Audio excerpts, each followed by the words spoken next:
The Environmental Health Registration Board meeting is convening at 10:01 a.m. on December 10th, 2025. This meeting is being held in person through Microsoft Teams video conference and is being recorded. The recording will be posted to the internet for public viewing. I will now call roll. Scott Kruger is present. Bonnie Simpson. Present. Sean Rochette. Present. Jesse Lanou. Present. This is all I have listed today. Members, when you wish to speak, please state your last name for the record. Board members are asked not to use the chat feature during meetings. The Health Licensing Office asks that individuals attending through Microsoft Teams keep their phones muted and cameras off during the entire meeting until they're given an opportunity to comment during the public and interested parties feedback period, if indicated on the agenda. Please comment. Public comment is limited to matters listed on the meeting agenda or topics relevant to what this board has statutory authority to regulate. Public members wishing to speak, please sign in on the roster sheet available in the room or email Josh Page at josh.page@oha.oregon.gov and provide your first and last name. Everyone is asked to use appropriate language, manners, and protocols when conducting board business. Thank you very much, Scott. For the record, this is Anne. The first thing on our special meeting agenda is the approval of the agenda. If I could have a motion, a second, and Scott, a roll call vote, please.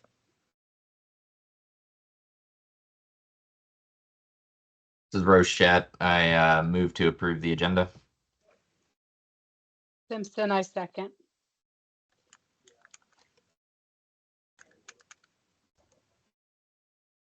Scott, may I have a roll call vote, please?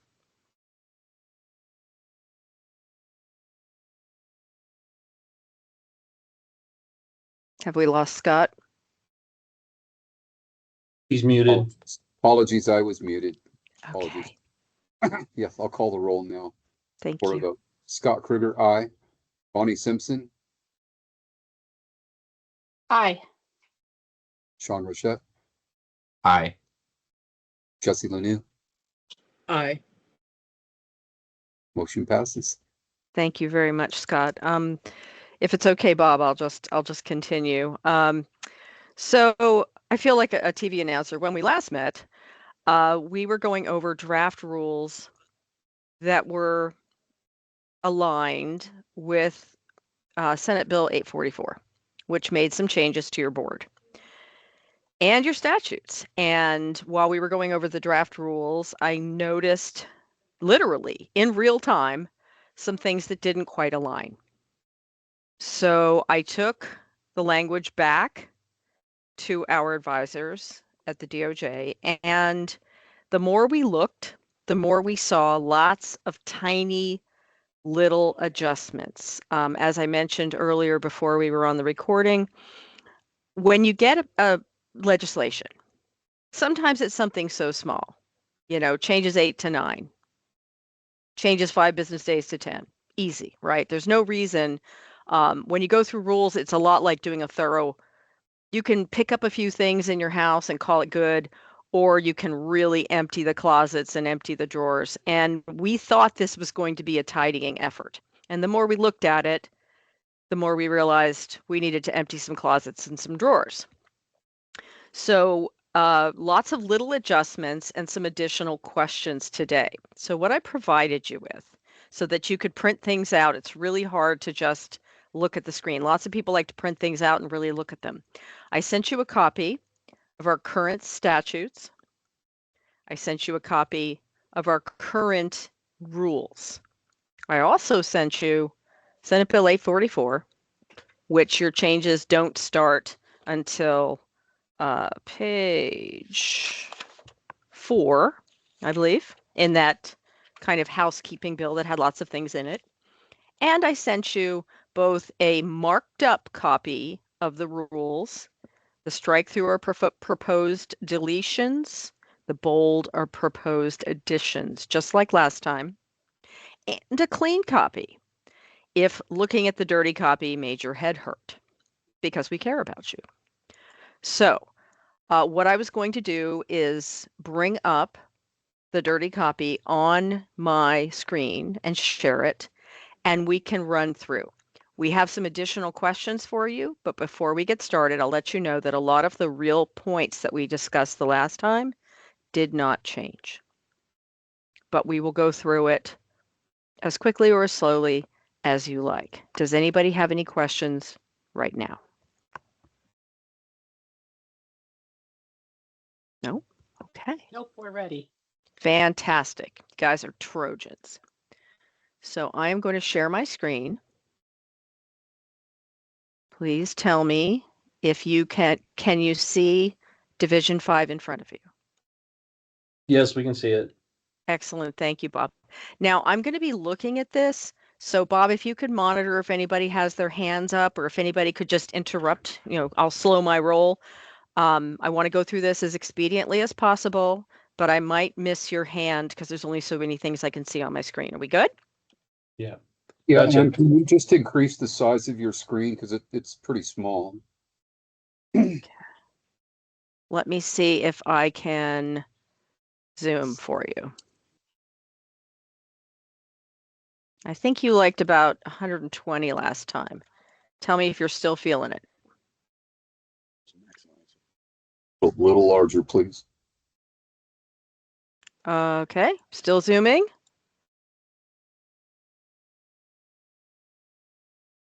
Okay. Let's try this. How's that?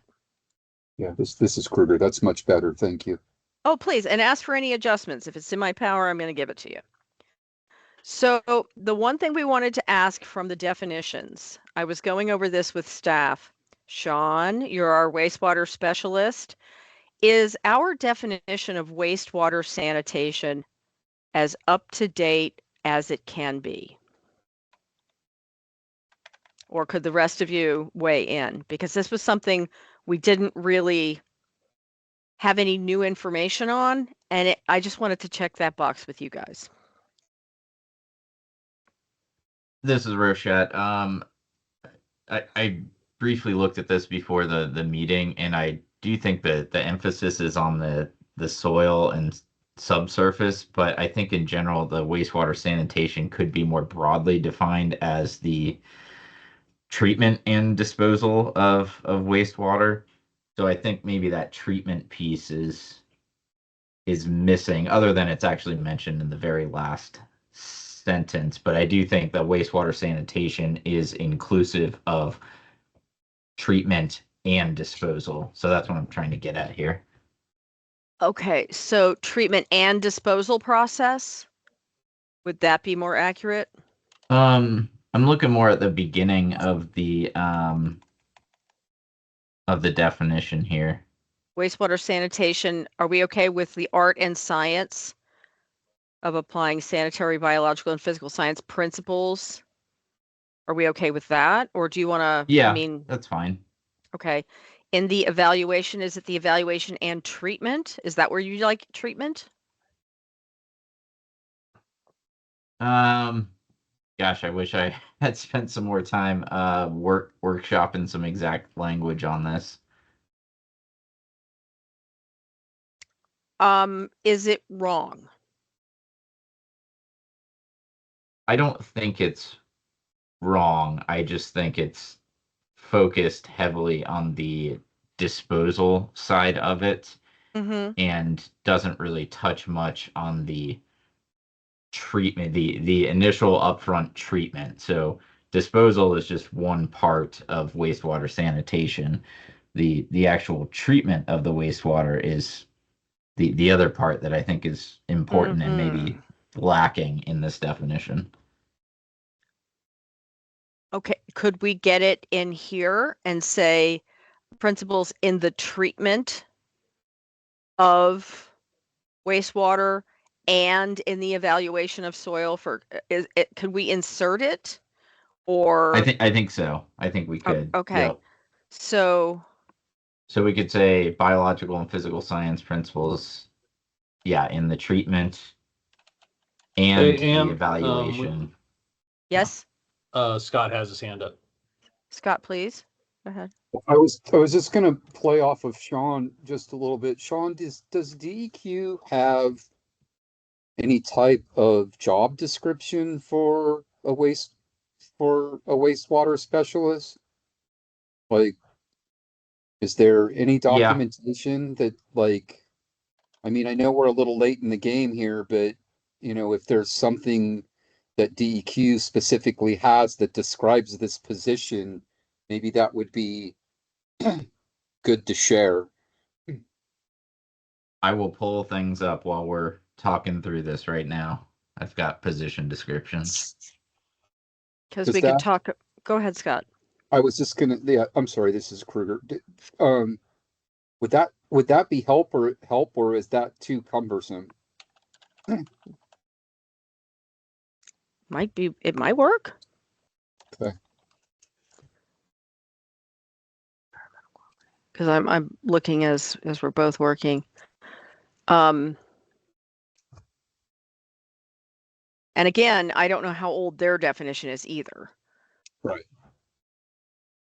And they have it all broken out into treatment systems, facilities, collections. I'm not seeing just a generic definition. Yeah, and I'll say wastewater sanitation isn't necessarily a commonly used term. Well, It, sanitation is being swapped out for health. So now would be the time to change, to maybe look at it. Let me see if we have sanitation anywhere else in here. Well, we do talk about sanitation programs later on when we talk about experience. Sanitation programs. So it's, so we're okay if we change this. We're not going to have a ripple effect. One of the things that we're all now learning is you make one little change and it ripples across. So, but if there is a way to make this more up to date. and I don't think it's incorrect to say wastewater sanitation. I think that's still an accurate term. Good. So if we did the art and science of applying sanitary, biological, and physical science principles in the treatment of wastewater and in the evaluation of soil, does that get more to what you're thinking about, Sean? It does. I think that's a great addition there. Okay, superb. Can we put a pin? Okay, you're responsible for holding this pin, Sean. If you Yep. think of something later on, if anyone has any thoughts on this, now would be the time. Are we good with moving on?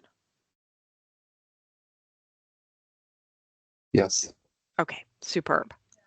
Okay, all of this is the same.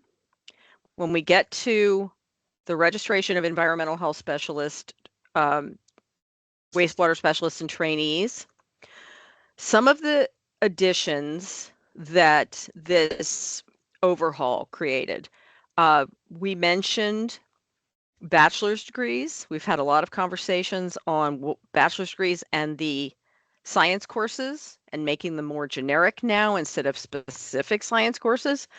But upon reading the statute, we realized that we hadn't mentioned in rule that your bachelor's degree has to be from an accredited or college or university. And the DOJ said that's an important distinction. If you're going to Joe's college and it's not accredited, we couldn't accept it. So they felt that was an important addition. Again, as Scott mentioned a few meetings ago, words matter, right? We got away. I'm just going to scan over this. We didn't change the equivalent of 2 years of experience. We got rid of the time. Nothing changed that has to be under the supervision of an EHS or a person possessing equal qualifications as described in. And you have to have the NEHA credential exam and you have to pay the registration fees. That's one pathway. This is the full registration, right? Again, you can also have a graduate degree. So here's another pathway. You can provide us with an official transcript. If you have a graduate degree, again, from an accredited college or university, was added. You have to have the equivalent of 1 year. Again, we talked about that. What if you're part-time?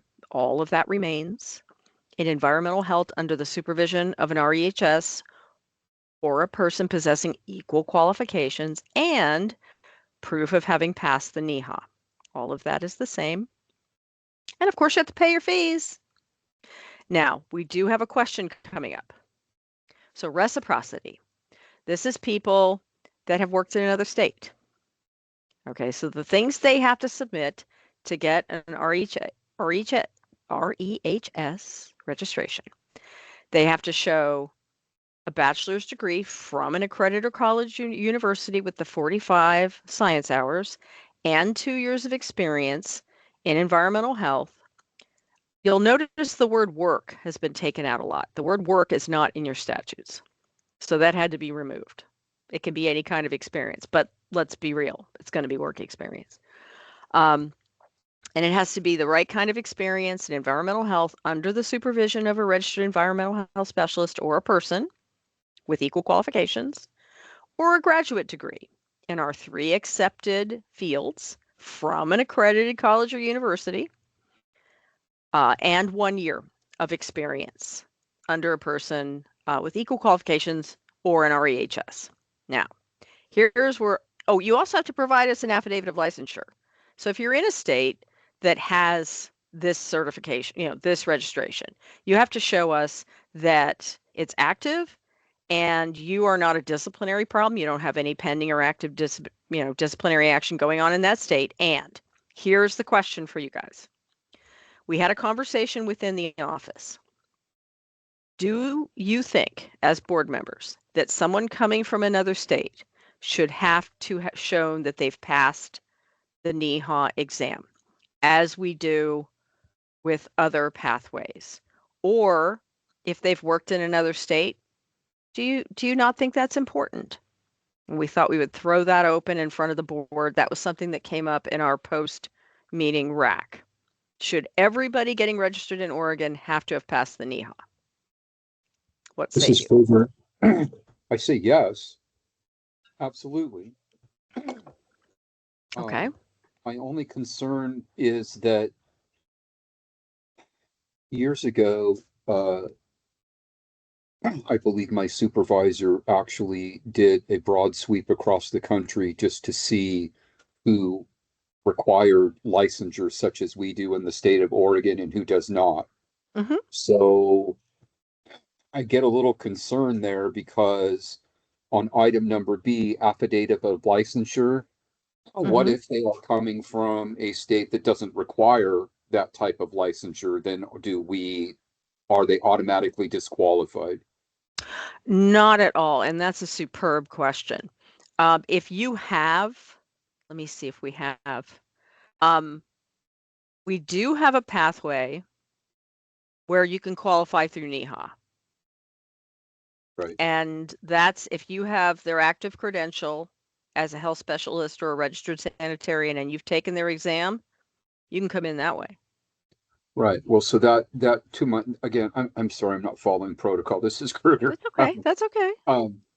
I believe that that plays very well into your original statement of should we require NEHA credentials? Well, yes, we should, because we do have people that may come from jurisdictions that don't have affidavits, so that would become increasingly important.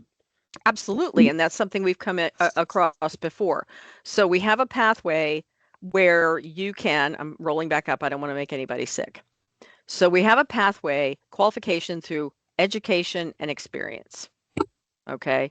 So if you have your, the right kind of education, the right kind of supervised experience, and you've passed the NEHA, whether you have a bachelor's degree and need 2 years or a graduate degree and need 1, you pay your registration fees, you pass your NEHA, you're good to go. All right.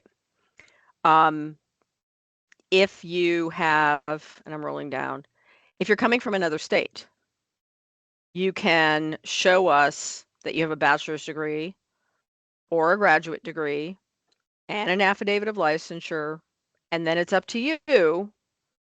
It says the registration must have been issued by a regulatory body of another state. Now, it may not necessarily be a license. It might be called something else, but the term is always affidavit of licensure. If you have some sort of authorization that's been issued by a regulatory body, and proof of passing the NEHA.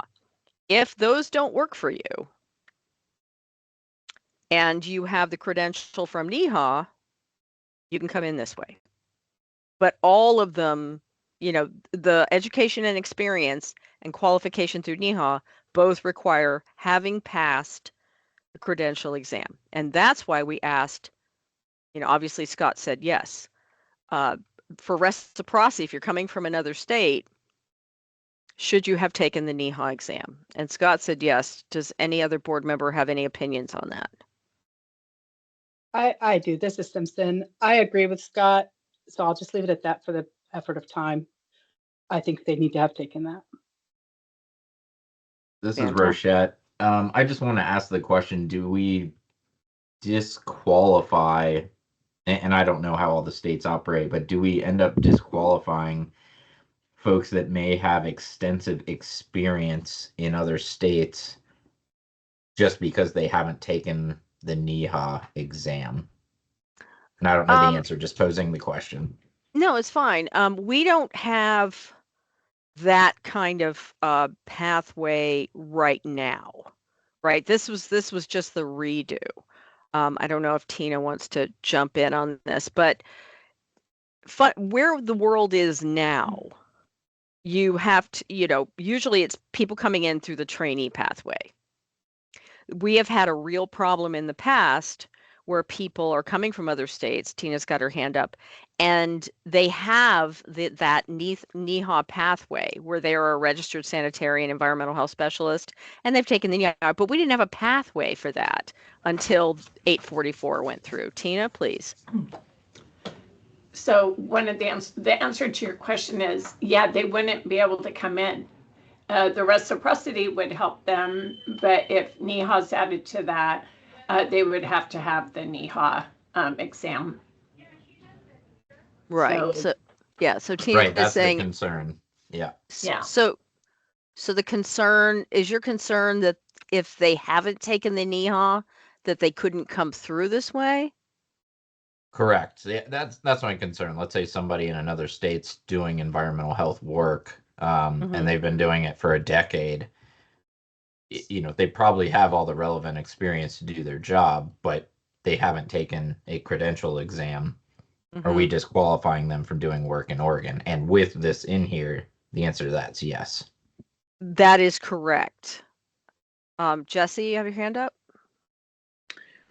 Personally, I know that coming from other states with credentials, no matter what state you go to, you generally have to take their examination or an examination that they require in order to get a job there.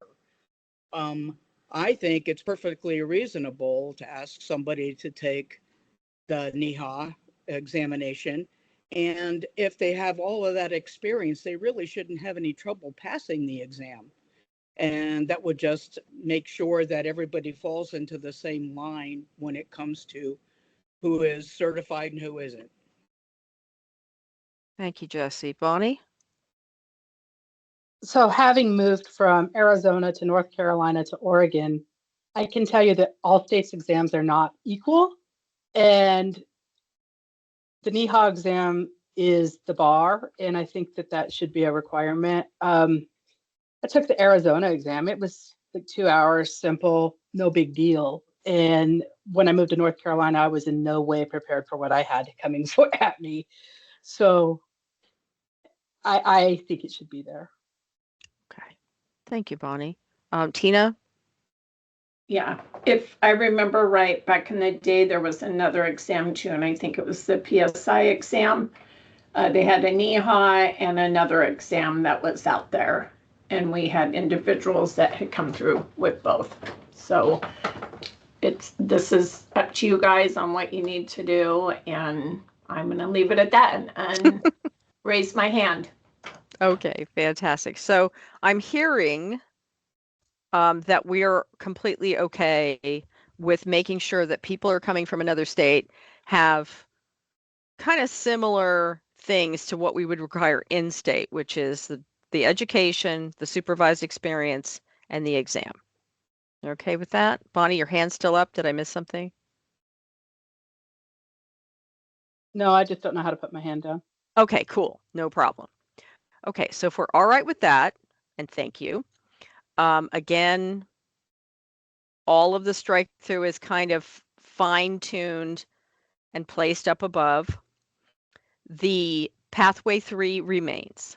And this is if you can prove you have an active NEHA credential as a registered EHS or RS, and you've proved you've passed the exam, you pay your registration, and here you go.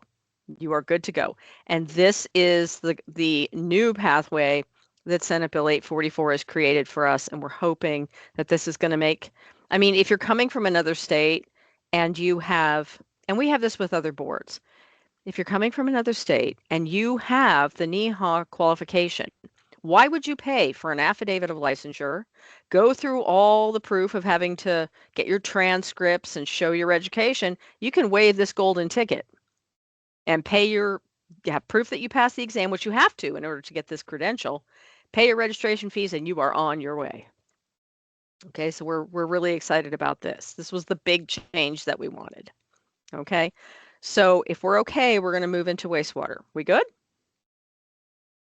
Real quick, that last pathway, this is Yes. Roshat, Yes. still includes all the educational requirements we talked about previously. Coming through Or- NEHA, is that correct? Correct. Registration pathway 3. This is what's really Yes. interesting. When we did a deep dive on this, when Tina was getting folks coming in and saying, hey, I have this NEHA credential, why can't I just use this? The difficulty we had, we're a little bit in the Wayback Machine, Sean, is that the Oregon statutes that exist, that you have a copy of, before 844 came in and made some adjustments, were stricter than the NEHA requirements for this credential. They were not equivalent. Okay. NEHA accepts 45 basic science hours.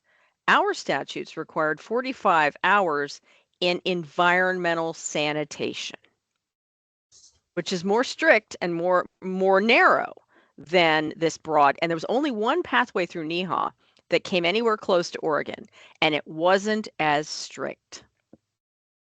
So what Senate Bill 844 did was get rid of the specificity in the science hours, saying just 44 general science hours, which matches NEHA now, and gives us permission to accept a credential.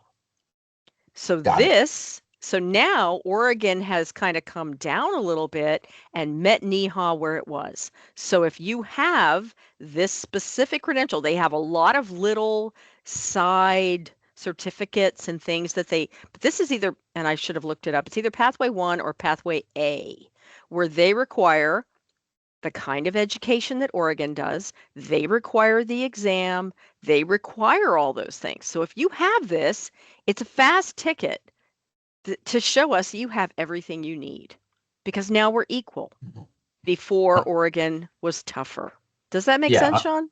Yeah, it absolutely does. We're relying on the educational piece that NEHA requires in this pathway. Exactly. They Yep, would that's not great. have that credential if they hadn't done everything that we require. So if you've got this, now I will say Oregon has a real issue, and the word is delegation. Some states don't care about this. Oregon cares a lot about delegation. And what that means, if we can take a slight civics side trip, when you have what Oregon calls unconstitutional delegation of authority, that means putting Oregon citizens and their ability to make a living with a license in the hands of an external force, whether it's an association, whether it's a club, whatever. They're saying it's not fair to require an Oregon resident to be at the mercy of an association that may go out of business, that may charge $3,000 for something in order to make a living. So they're never going to require you to belong. Okay, so what we have is pathways. You can go this way, you can go that way, but they're never going to just say, you have to join NEHA, because that's putting your professional life in the hands of an entity outside the state, outside of Oregon's, agencies, our government. Does that make sense? I've just put everyone to sleep. Yes. So, No, it does know- make sense. right. So they give you all these pathways where you can show us what you need and show the board what you have, and we can qualify you that way. Or now we can qualify you through NEHA, but it's not the only pathway. If this was the only pathway that you had to belong to them, you have an active credential, this would not fly with the DOJ, because you have to have a way that doesn't require you to join a club, right, or an association. So, but this is now a pathway if you're coming from anywhere and you have this credential through NEHA and you've passed the exam, you are good to go. Does that make sense?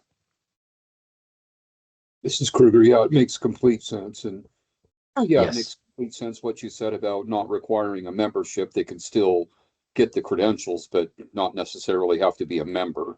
Right. Or, and it's everywhere. We have lots of 20 boards and programs. We have lots of associations out there. And we have had incidents where the statute required you to take an exam through, let's just say through NEHA, right? You have to take the exam. What if NEHA goes out of business? What if NEHA goes bust and you're stuck? The only way to make a lip, is through this requirement. And what if they're not there anymore? Right? So they never want to just.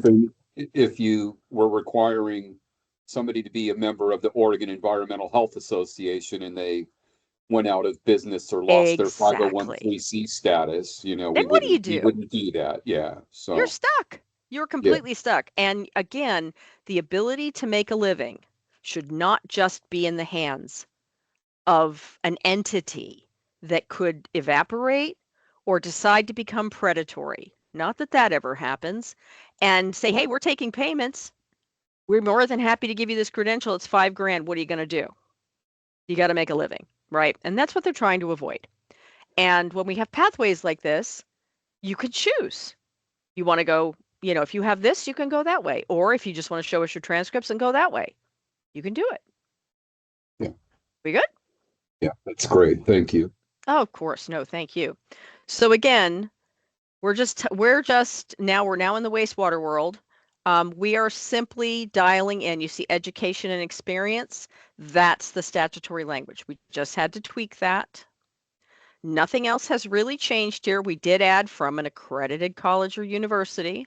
We really don't want anybody with a degree from Joe's college that isn't legit. Those are really the only changes that we've tweaked the language a little bit. Again, you have to have the equivalent. We talked about that because what if if you're part-time or you're in a county, so you don't have to have these hours, you have the equivalent of 2 years. If it takes you 3 years to get it, that's okay. But nothing else here has changed. We're just going to keep rolling down. Again, accredited college or university. Got to make sure we have that in there because we discovered, want to make sure that we're getting statutory language in here where we need to. Equivalent of 1 year of experience. We fleshed out the definition a little bit of wastewater because that matched the statute. Stop me if I need to stop. Nothing else here has changed. We did add from an accredited college or university. From an accredited college, again, these were changes from the statute that were not in the original set of rules. Same here. We talked about the Oregon wastewater specialist exam last time. This is not new. Okay, so all of this is the same. Now we are in the environmental health specialist trainee application world. Okay. I just, yeah. I'm sorry, I don't mean to belabor that point, but Please. When you're talking about an accredited college or university, is there some definition here about what you mean by that? Because I know you just explained it, but what if somebody's going to rule here and wants to know, well, what does that mean? Is it defined?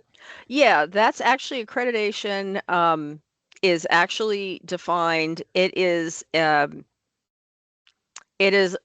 don't know if you want to call it a certification or a blessing from the U.S. Department of Education, where they have shown that they have the school has had legitimate teachers with legitimate credentials teaching courses that match CIP codes, U.S. Department of Education CIP codes for content, that their board of directors is legit, that their fee structure is legit. They've qualified for financial aid opportunities. They've been scrutinized for Pell Grants. They've been scrutinized for all of the things that you have to have. So to be accredited is a process, and it is a thing. Yes. And it is to prevent, I think Bob mentioned one, every now and then you'll hear about these scam universities or these scam schools that'll take people in and then all of a sudden just, whoopsie, disappear with their money and they disband and these students are just left hanging. I mean, sometimes it happens to legitimate community colleges when they can't finance anymore, right? Like they can't hold up. But it is a federal process.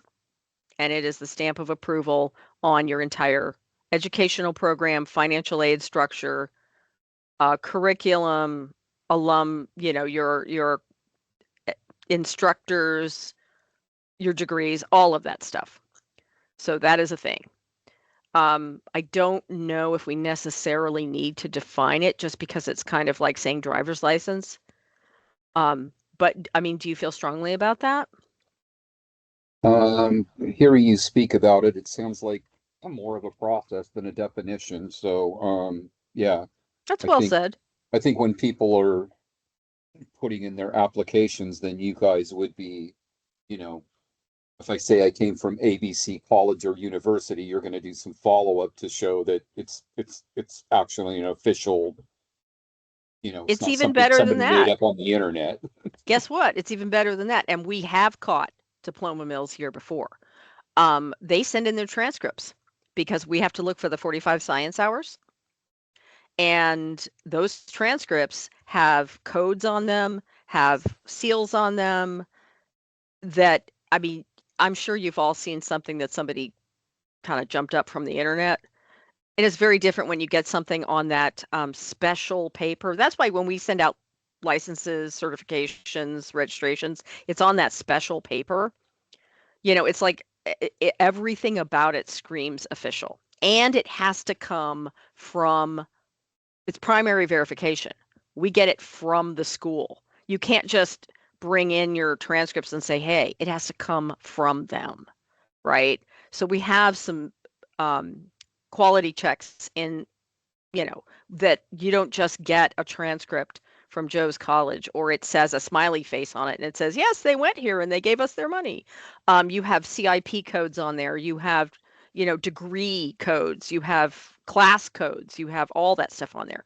So Tina and her licensing staff are quite good at catching things that don't look normal because they look at normal all day long. And I have had people that have come to me and said, what is this? And I look at it and I go, I don't know. Let's look. So that's all part of the quality control program. Does that make sense?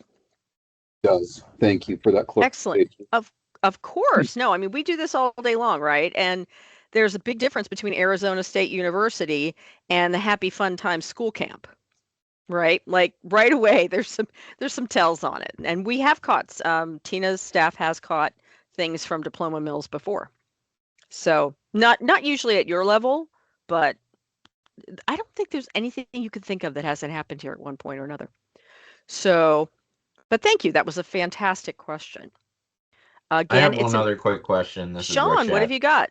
Well, it was on the wastewater specialist side of things. Uh-huh. I was just scrolling through and realizing that one of the pathways is to both have a graduate degree in soil science and a certified professional soil scientist. And I'm wondering why the requirement for a graduate degree there and not just a bachelor's degree. That's a Because great if you question. if you look at the credentials for the certified professional soil scientist, they only require a bachelor's degree, and there's, other qualifications like minimum years of experience and the exams and all that. But I'm just curious why we have graduate degree, and would it be appropriate to do bachelor's instead? Or would that take a statutory change? I'm not sure if it's in the statutes. I am flipping through my big book of many things and my Senate bill as fast as I can to try to find that for you. So now I'm in the big book of many things. Okay. For a wastewater specialist, and this is coming from our existing statute, 700-056. And it says an application for registration as a wastewater specialist is required to have a bachelor's degree from an accredited college or university, including at least, and again, this is different. If you notice, the environmental health statute says with 45 science hours. This one says at least 45 quarter hours, or the equivalent in soil science courses and 2 years of experience, a graduate degree in soil science from an accredited college or university and 1 year of experience, a graduate degree in soil science from an accredited college, and to currently be certified as a professional soil scientist. Right. So it would take a statutory change to get that. Right. That you've got, change. Yeah. Well, you've got a bachelor's degree route with the 45 science hours and 2 years of experience.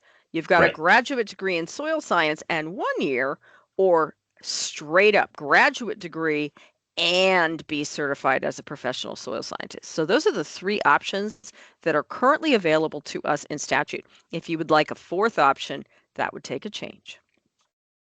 Yeah, the graduate just seems like the emphasis is on the certified professional soil science, that credential. So I'm not sure why the need to have a graduate degree if somebody's able to obtain that with a bachelor's. So I get it, but we can't change it here. No, it's okay. And I have not spent a lot of time in the wastewater world because we have so precious few of them. I mean, you're a unicorn, right? Like, that. And 1/8. Yep. You are amazing. And so what's interesting about that is a pathway to straight up registration that requires no proof of supervised experience.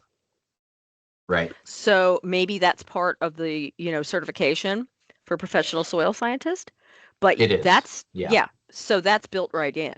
But that is a requirement that is straight out of the law and unfortunately out of our grasp unless a future change is made. Correct. Got it. Thank you. Oh, no, thank you for stopping me. So again, you got to slow me down. The environmental health specialist trainee. So what you got to have is you have to meet the requirements. Again, we talk about Division 30. That's identification.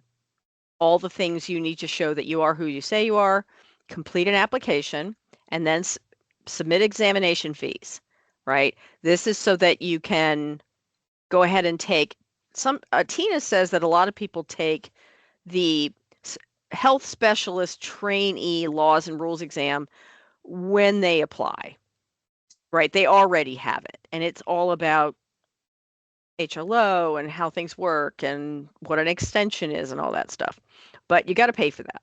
So you submit your fees, you show us that you've passed it, and within 1 year prior to the date of application. We talked about this before. We don't want people taking it like 5 years before and then applying, right? So it has to be fairly recent. I don't know if does that all make sense to everybody? If you're going to take it, you can't take it and then just wait to apply for 3 years or something, because something might change, right? But we don't want to have it. It used to be within 3 years, and that was there was some discussion, well, can I get my training and then take it? We really want somebody to take it before they get started in the process because it makes sure they understand kind of the roles and responsibilities. So again, from an accredited college or university, added that. That was the only addition. This is where Scott noticed where we had our little blip last time. You can statutorily get a trainee license with only 15 hours of science, no degree, this is statutory, but you have 5 years of experience in environmental health or qualifying pre-registration experience under the supervision of a registered environmental health specialist or supervisor possessing equal qualifications. I don't know if this is so reflective of today's world anymore, but Tina mentioned in one of our internal racks that we have had somebody come this way. They were just an inch short of having their bachelor's degree, and they wanted to get started with their trainee, and somehow had 5 years of experience. I don't know how accurate this was. I think last time Scott mentioned that somebody with got a trainee this way probably wouldn't get hired on at a county without a degree. Did I hear you and remember that correctly, Scott? I believe that's true. So if somebody wanted to come this way, when we look at something like this, and we have to have it, we have to have the pathway because it's in statute. This is when our crack licensing staff would take a moment and do a little counseling and explain to somebody, yes, you can get a trainee this way, but understand that if you come this way and you do not have a degree, you can't get the full registration, right? You can dead end if you go this way. So this is something that we would take upon ourselves and say, yeah, you could, but understand that at the end of it, if you don't have a degree that looks like X, you're not going to get full registration. Does that make sense? But we have to have it because the statute requires it. Yeah, thanks for the clarification on that. I know that was one of the things I brought up at the last meeting. Correct. You did, and you were right. And Scott did too. Yep. Why would anybody do that? Well, what you have to understand, and I mean, we try to stay out of the why business because why is a road to nowhere. We live in what and how, right? And I think that as the world changes, remember your statutes are from the 60s. I think most of these kind of came about in the 60s. Let me see, 1967. Maybe the world was a different place. Maybe you could get a job, maybe an entry-level job in environmental health, and get some experience. And usually, I mean, older statutes will have sometimes avenues where you have a lot of education, not a lot of practical experience, or any really, or you have a lot. You know, we hear about it all the time. The person who's done this for 20 years and they want to come and do it here. Maybe that was possible 50 years ago. But the world has changed quite a bit. Technology has changed, concerns have changed, complexities have changed, and statutes are a moment in time. And maybe back in the 60s, this was viable, but maybe not anymore. But until somebody goes in and scrubs it out, we have it. And again, go ahead, Scott. Yeah, I'm sorry. My brain's like spinning all of a sudden. This is Kruger. I hear you, and I think what's interesting between A and B is that you have that lovely little word or. And so again, I'm a little confused as somebody following path B would be disqualified because they don't have A. But it says or. Correct. These are options that come out of statute as a way to get a trainee registration. Right.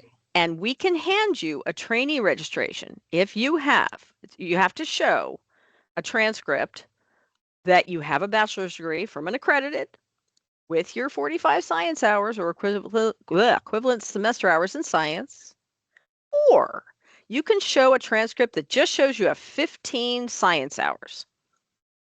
But you have to have 15 science hours, and you have to show you have 5 years of environmental health experience or qualifying pre-registration experience under the supervision of a registered EHS or supervisor possessing equal qualifications. So this is what we would call in today's world a very rare case. Thank you for repeating that, because then it makes sense how somebody could dead end in that path. Because, yeah. Absolutely. I needed to get that implanted in my head a little better. However, if you're like the person Tina talked about in our internal rules work, we had somebody come in. Now, I don't know how they had 5 years of experience, but they did. And they were just an inch away from their bachelor's degree, and they wanted to get started with their trainee registration. Okay.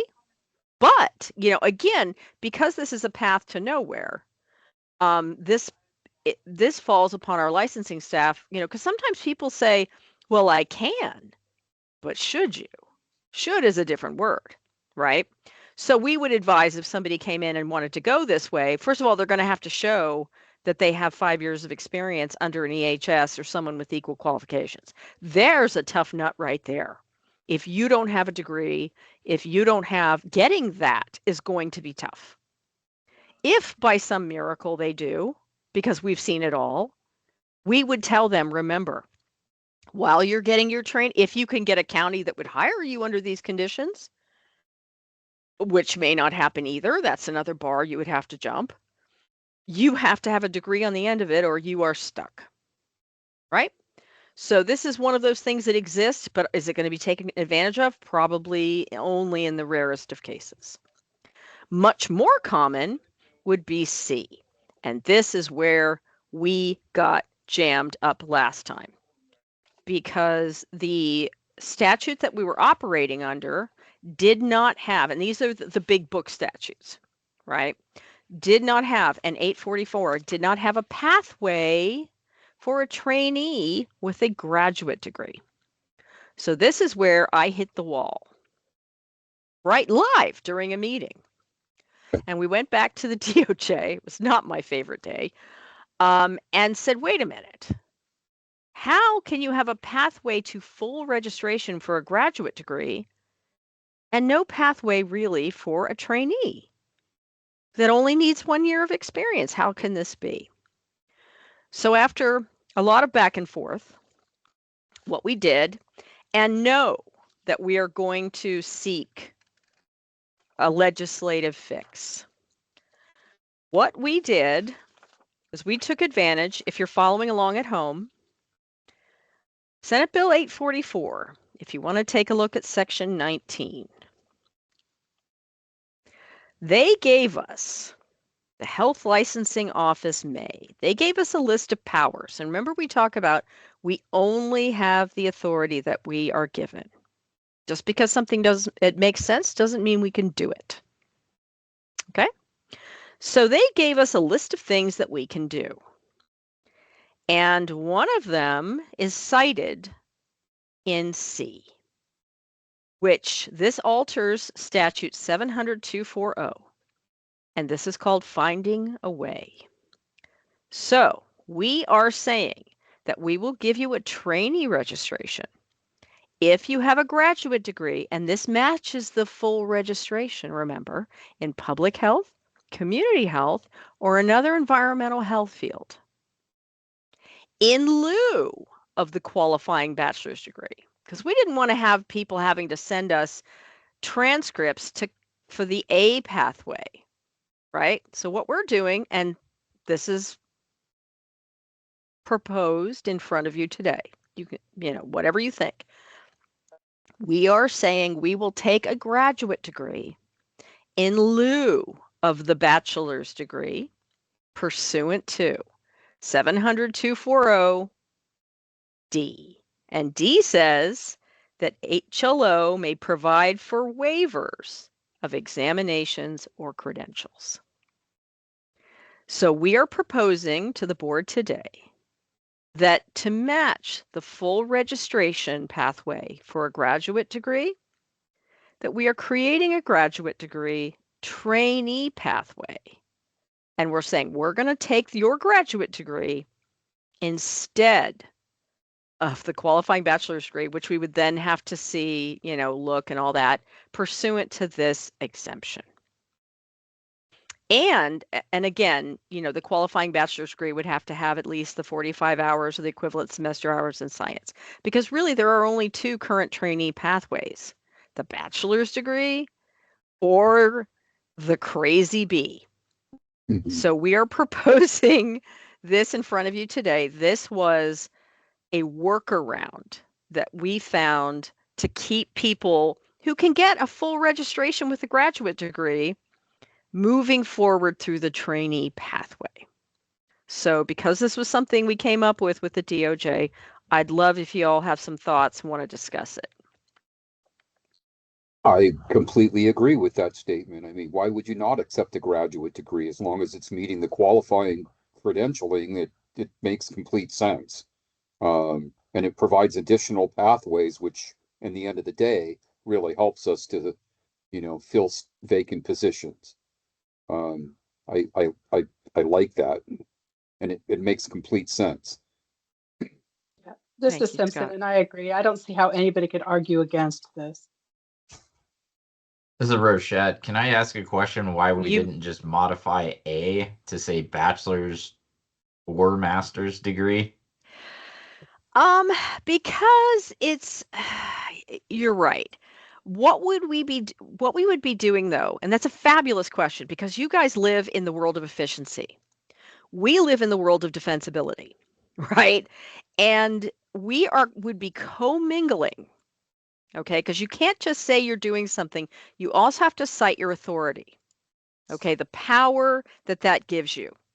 So what we're doing is our bachelor's degree, and we took the pursuant out because this is the statute that gives us the authority to take that bachelor's degree, right? We've talked about that so many times, and we can point to it in the statutes that we're not going to send somebody over there, right? But if we commingled the graduate degree that we are accepting with this citation, mixing it with a degree from another citation can get messy. Okay? If we have to deny somebody, if somebody violates a statute, we want to keep things separate so that we can point to the exact section that you violated or the exact section that we're using. And if we mix that, we would be mixing the references to the authorities that allow us to do that. Does that make sense? Yeah, but I guess a follow-up to that then, why are we being so specific with a graduate degree for public health, community health, or environmental health field when I guess I'm wondering why can't we just have any graduate degree with the 45 quarter hours of science like we have with the bachelor's degree in A here? To me, yeah, go ahead.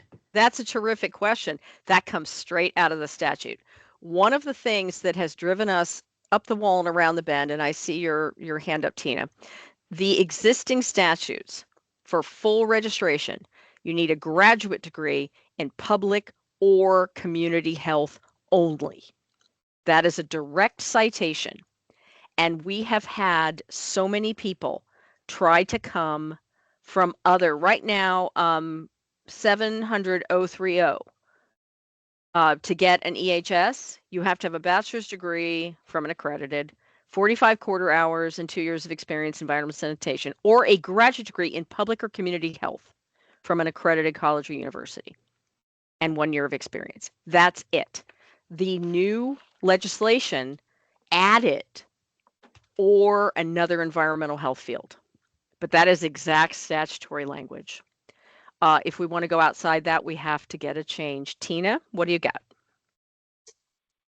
Okay, I think that's where the missing part is.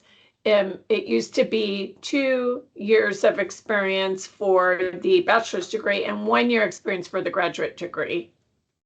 Right. So you only have to be at trainee for 1 year. And with the bachelor's degree, you have to be a trainee for 2 years. Right.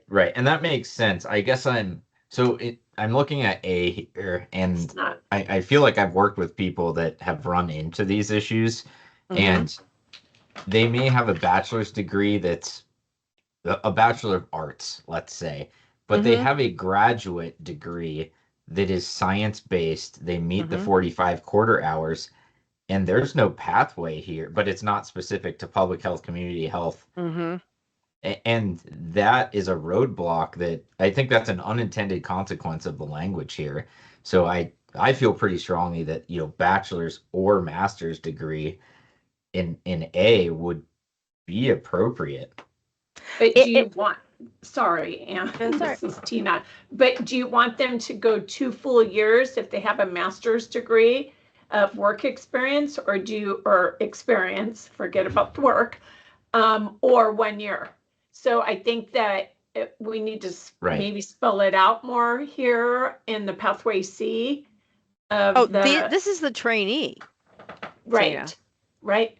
Yeah, this is just, we're just talking about what you need to do to get your trainee. Okay. Right, I right. think that I is- agree with that sentiment that you want that specific graduate degree in public health, community health, etc., and 1 year experience. Otherwise, what I'm getting at is if somebody had a bachelor or master's degree in science, not in those specific fields, and 2 years, I'm totally fine with that. I just think we're potentially eliminating a group of folks that only have a science-based graduate degree that's not a bachelor's degree. So they don't meet A when you look at it that way. Yeah, no, and I completely get it. This has come straight out of the statute. These are the requirements. What broadened it out a little bit, what Senate Bill 844 did was, again, we only accepted statutorily. It wasn't our decision. It wasn't the board's decision, because it's absolutely limiting. You're not wrong. Were the only 2 graduate degrees that we could accept were in public health or community health. And we had people coming in with, PhDs in animal science, that we were limited. So what the statute, what the bill, the legislation entertained is here's this catch-all, or another environmental health field. And we don't know what that is. I mean, because it's broad. And we might be, I don't mean to punish you for your curiosity, but we might have to bring degrees to you guys, because we don't know what is that going to look like. That was one of the things we asked you about at the last meeting. Is it going to be pollution? Is it going to be climate change? Is it going to be, biochemistry with a focus on X and Y? We don't know, because this is a very broad category. And we are hoping that the bottleneck of the dreaded public health or community health will get some relief from the broadness of that other category. And so when you go to the legislator, is there a separate correction process, or is it still the typical the term is eluding me, concept? Is it a concept to change it? Whenever you want to change a law, you have to go through the legislative process, which begins with a legislative concept. You want to change something, you come up with some language, and not as a member of the board, as an individual professional, anyone can do this. This is why we were beating the drum for so many years with Cleese and Close and everybody else to say your statutes are antiquated and they're extreme. I mean, when I talked to NEHA, when I did my deep dive to try to figure out why NEHA was not a pathway, the lady that I talked to in regulation laughed when I read our statute to her, and she said, I don't know how anybody would qualify. It's so limiting. But that's what was put in place back in the day, and we have to stick with it until someone changes it. So you could go back to the legislature and say, this is a rapidly evolving field, have some language. It could be a quick fix. It could be a little thing. It could be a big thing, but it would have to be picked up by a legislator, assigned a bill number, and it would have to go through the process. But am I hearing correctly that you're already planning to do that for a necessary correction for C that's here? I guess I'm wondering, is there an opportunity to piggyback something else off of that if we're already going to the legislator? Well, it's very, you're asking superb questions, Sean. This is not pushback at all. This is fabulous. There is a difference between, we really have to be careful because we're the executive branch. We do what the legislator tells us to do, right? We're not really in a position to say we like this or don't like this. Remember, we're Switzerland. Sure. What we are good at, though, and can do under certain limited circumstances, is ask for what would be considered a technical fix. Now, what we have done right here with C is not a straightforward pathway. This is not, you look at the law and it says, have a graduate degree in soil science from an accredited college or university. Boom, there it is. That is a go, that is green light all the way. What we have created with C that you are reading here today and considering is what you would call, when you're driving your car, bushwhacking. This is not going up I-5 and getting off on an exit, right? This is going through Dundee and then maybe getting on the bypass. It's a way that we came up with your approval and DOJ's blessing, to create a trainee pathway for somebody with a graduate degree. Instead of having to show us their bachelor's degree to get their trainee and all that, when you've got a full registration pathway aimed at the graduate degree. So why would you not have a pathway for the trainee? And that's what I stumbled upon when we were having our last meeting. And so we found a way to get there. But this is not I-5 getting off on an exit. This is bushwhacking. And it is much cleaner and more defensible and safer and lower risk for us as an agency to say, listen, if you put this kind of language in straight up, graduate degree, it's less risk than bushwhacking. Does that make sense? And it's not, we're not creating something where there is nothing. We are not saying this is wrong. We are just saying a neater, less risk way would be to get this kind of language straight in. We're not expanding, we're just making it cleaner. Does that make sense? It does.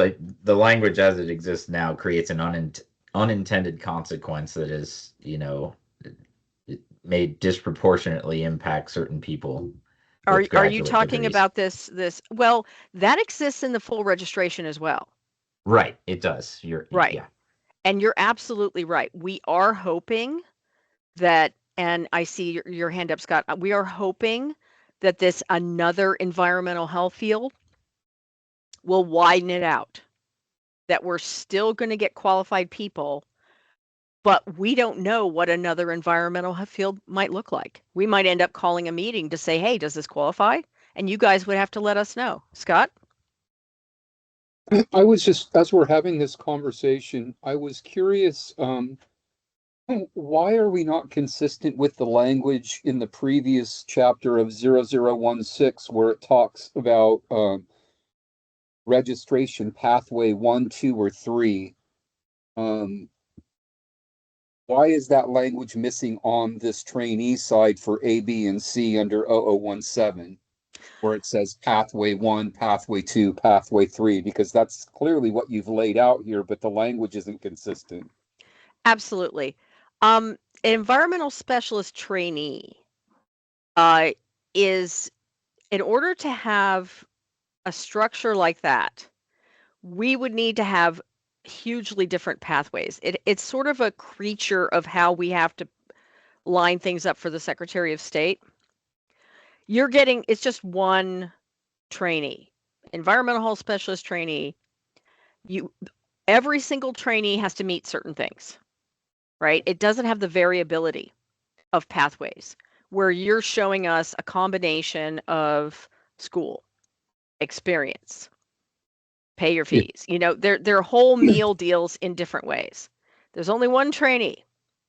Right. And you have to get it by showing us, everybody has to submit examination fees. Everybody has to pass the exam. Everybody has to have a transcript. Now, the transcript can show a bachelor's degree. The transcript could show 15 science hours, or the transcript could show a graduate degree. But these are not separate pathways. These are variations on the same pathway. Gotcha. Right? Thank you for clarifying that. I see that. Absolutely. And then little d, everybody jumps back on the same pathway and pays their registration fees. Right? So it's kind of like, it's not a 4 different lanes of the highway. It's one lane of the highway with variations. Does that make sense? Yeah, it does. I work in analogies all the time, and in 0016, it's it's combo meals, and Yeah. In 0017, it's a burger only. So, Exactly. yeah, Oh, I Scott, get you. why don't I just hand the headset over to you and you could just, because you got it, man. You got it. Does that make sense to everybody? That's great. Like we talk about the full meal deal. Your registration is the full meal deal. You've got the burger, the fries, and the drink. This is just the burger. And the question is, do you get it with just the bun? Do you Right. get it with the whole thing? Right. And then Well, you pay for your burger. Right, and it makes sense that this is a stepping stone to those variable pathways.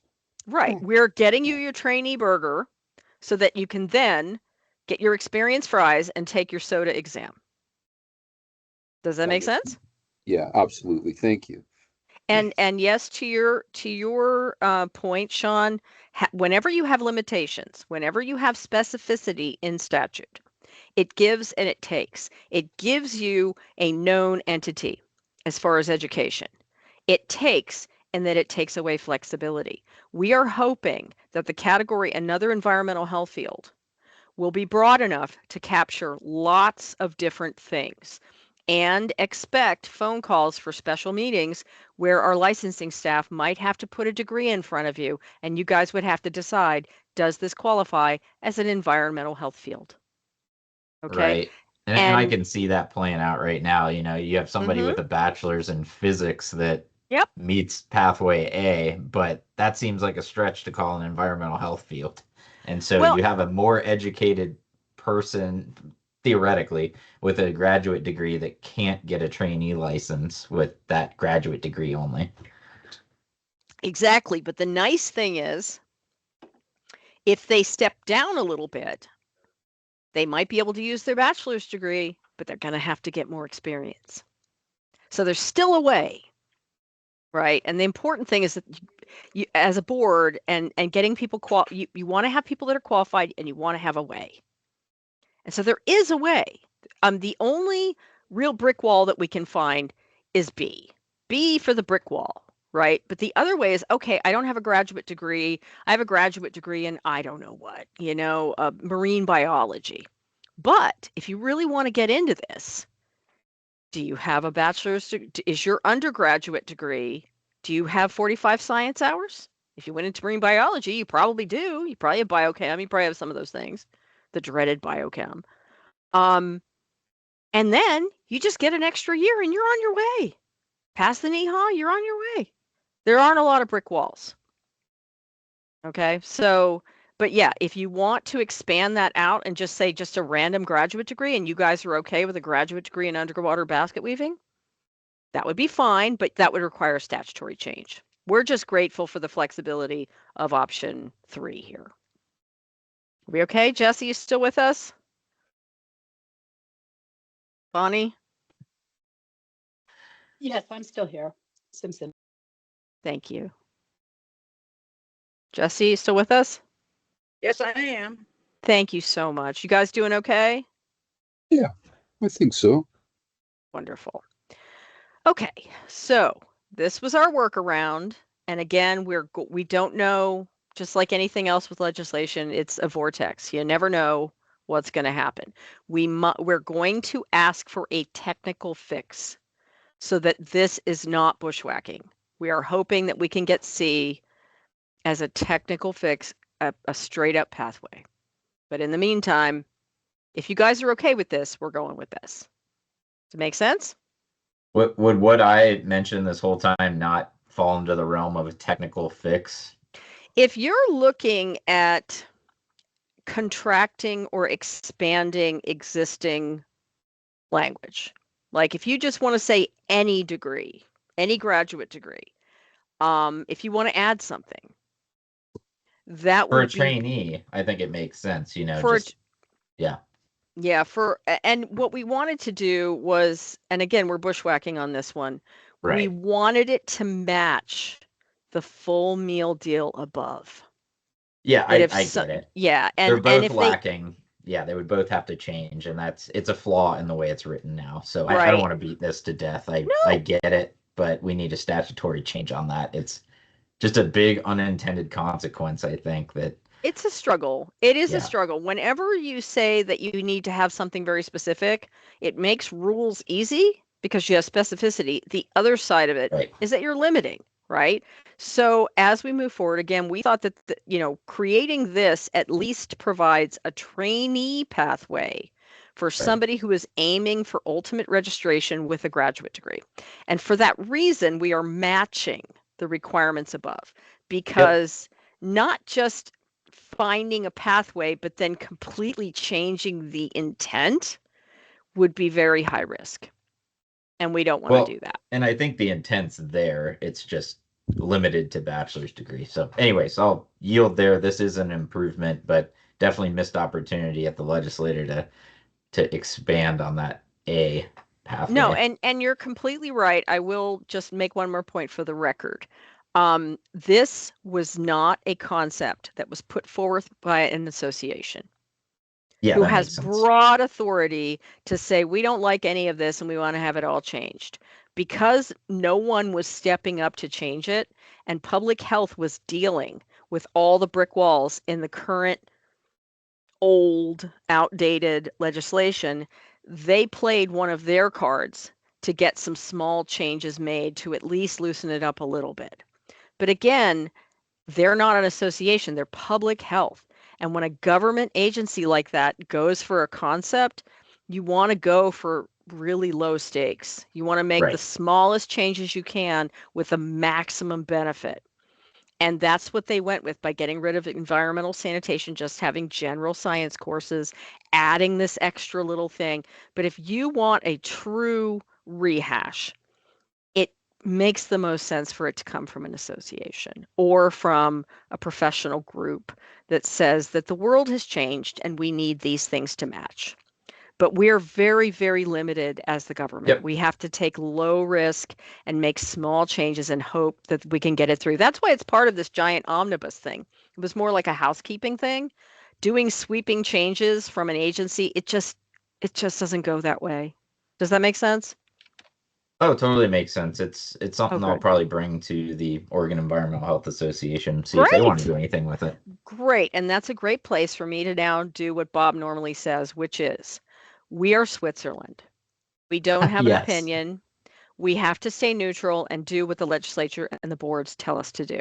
However, if an association comes up with a concept and they want to run it by us, we are happy to sit down and make sure that there are no unintended consequences to the language you're proposing that we can see. Because sometimes people have good ideas, but they don't bootstrap in important elements, or it's written in a way, we see things a certain way, right? And you see things a certain way. And even though you want it, you don't know how it might play out on our stage.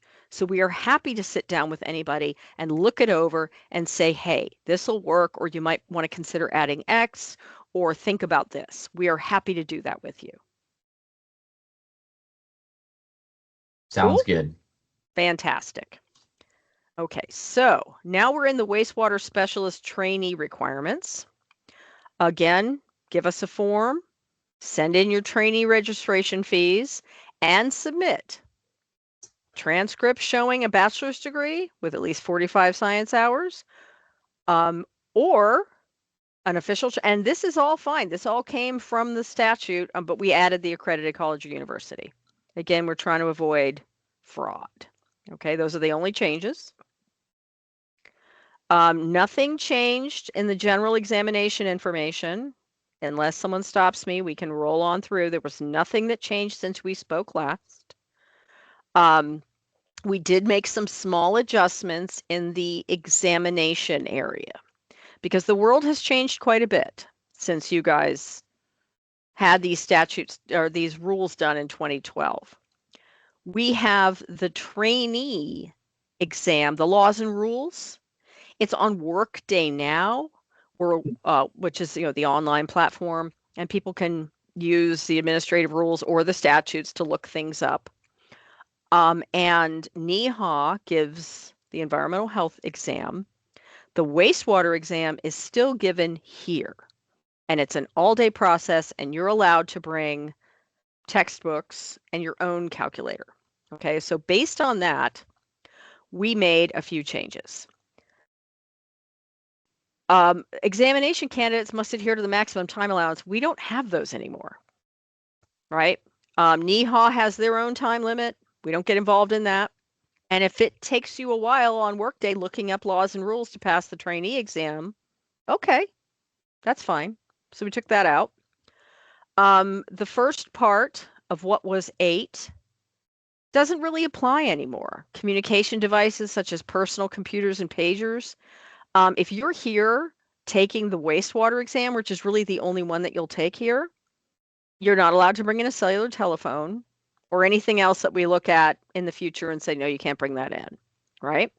Candidates, again, just clarifying based on the exams we give now, taking the wastewater examination may use a calculator, but we're not going to give it to you, and textbooks.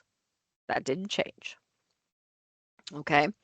Oregon Environmental Health Specialist trainee laws and rules, people taking that can use the Oregon administrative rules, which are online, or the statutes, which are also online, but we're not going to give them to you because you're taking them at home, right? So we're just adjusting these things for today's world. Any questions? Are the laws and rules required for the wastewater specialist trainee? Yes, I believe so. Let's look. I feel like that was missing when we looked at them last time. Oh, that's right. They don't take it. And that's because the laws and rules are blended into the overall 8-hour exam. Oh, okay. Thank you for drawing my memory on that. Yes, we asked about that, and that is all part of the wastewater exam. So only the EHS trainees have to take laws and rules. Okay. Okay, thanks. And of course, if you are naughty, you give, receive, solicit information.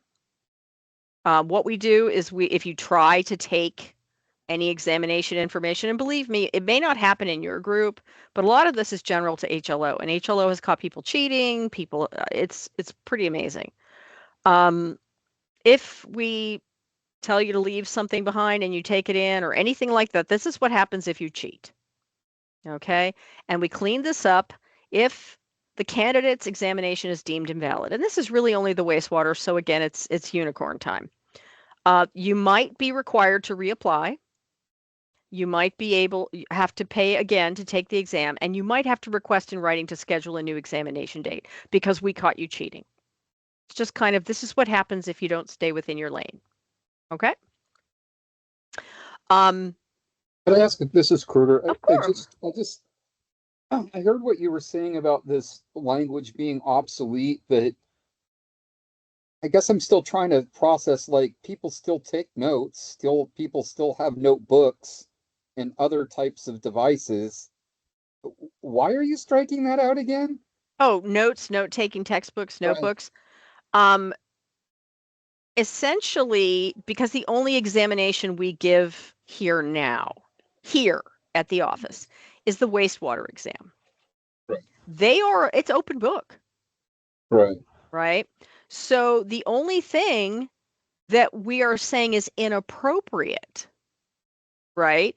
Cellular telephones or any devices deemed inappropriate are prohibited. But it's open book. Gotcha. I just wasn't reading that correctly. Now it starts to click. Thank you. It's okay. Thank you for stopping me. I want it to be clear. I mean, this is for you, right? And you're also our road testers. You're the one that is looking at something that we've read so many times we're blind to and saying, hey, wait a minute, right? And this helps us understand what we were getting at. Because the only examination that we're doing here, I mean, if we were doing the laws and rules, we might say you can't bring in notes, you can't bring in, but you can bring in the Oregon Revised Statutes, you can bring in a copy of administrative rules, but now they're taking it whenever they want at home. So, and the only exam here is open book. So why would we talk about notebooks? And, of course you can bring in, your books, you can bring in a calculator. We're not going to give you a calculator. And that's what the clarification there is. I get that. It's what's not allowed. So I get it. Disco. Yeah. And again, this is just, you have to obey the rules of exams. And again, you can't assume, oh, well, people wouldn't do this. You'd be amazed. Okay. And so a lot of this is boilerplate from all the exams that we do, right? So again, if you cheat, this is what's going to happen. If your examination is invalid, you might have to reapply, submit additional fees, and ask to take it again. Okay.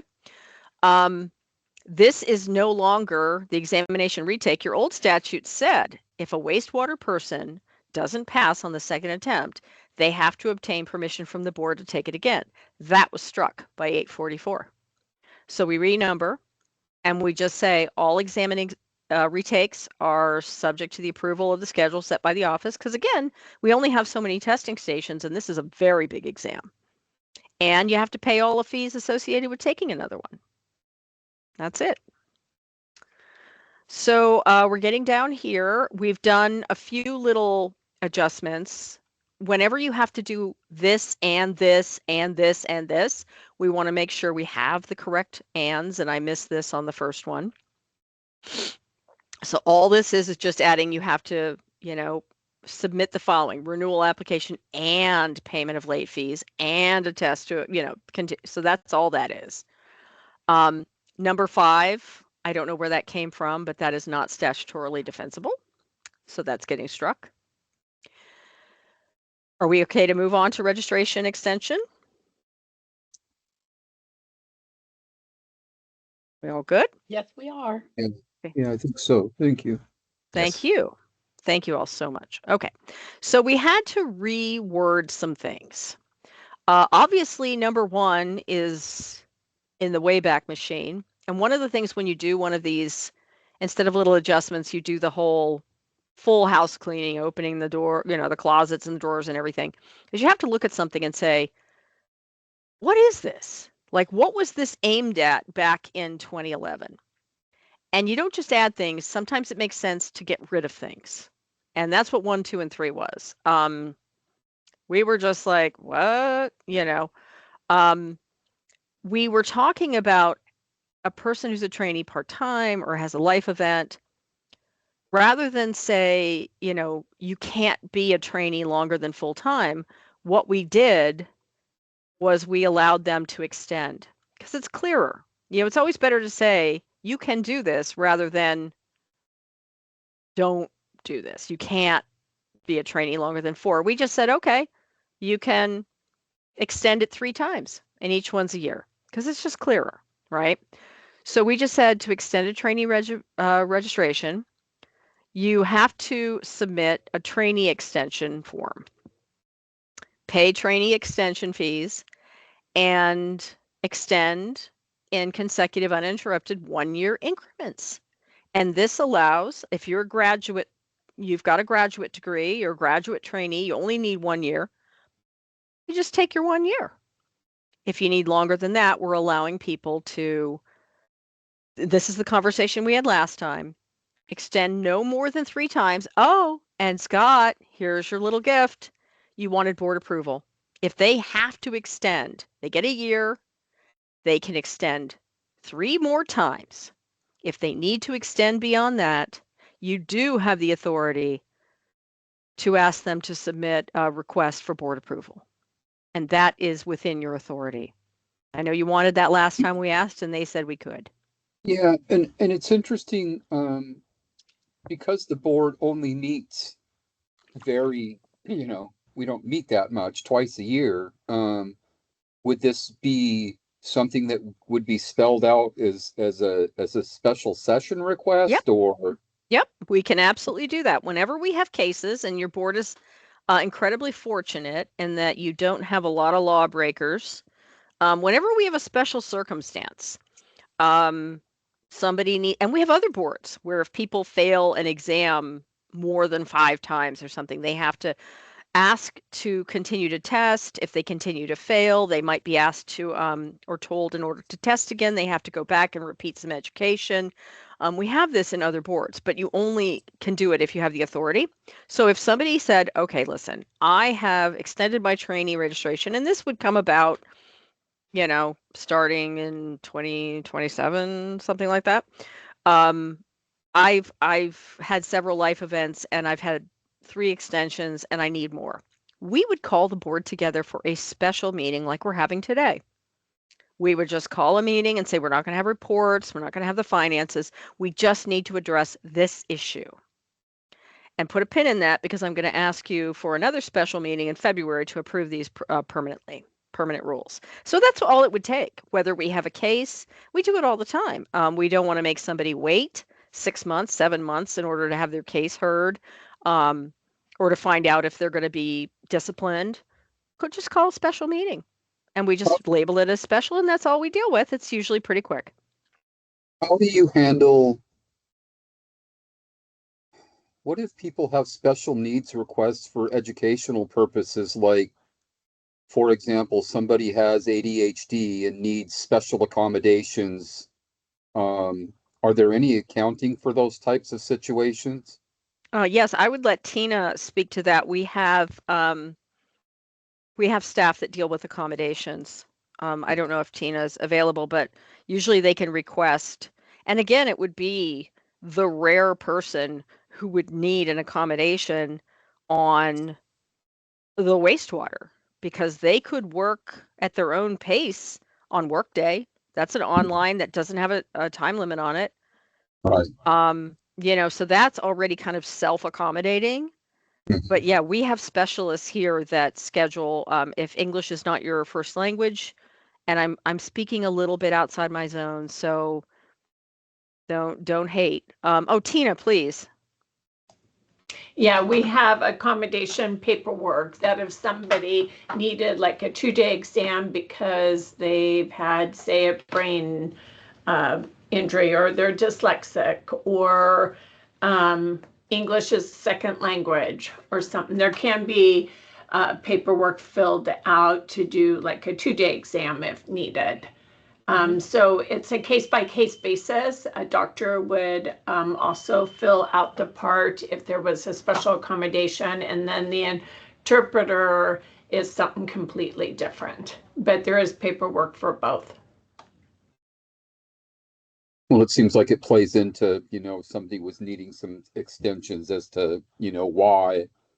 I don't know what that looks like. Somebody coming to the board and saying, well, I didn't, meet it 3 times. Like, what kind of questions can you actually ask that person? Like, well, why? Well, what's the hang up? I don't know how. usually That's kind of a crude way to ask it, but I don't know what else to say. no, it's fine. I mean, the way this is usually, I see your hand, Tina. The way this is usually done, and you were interested in this last time, Scott, because you were like, we don't want people to be trainees forever. At the same time, life events get involved, and so usually it will be however much information you need or don't need. They might just say, hey, I have extended 3 times.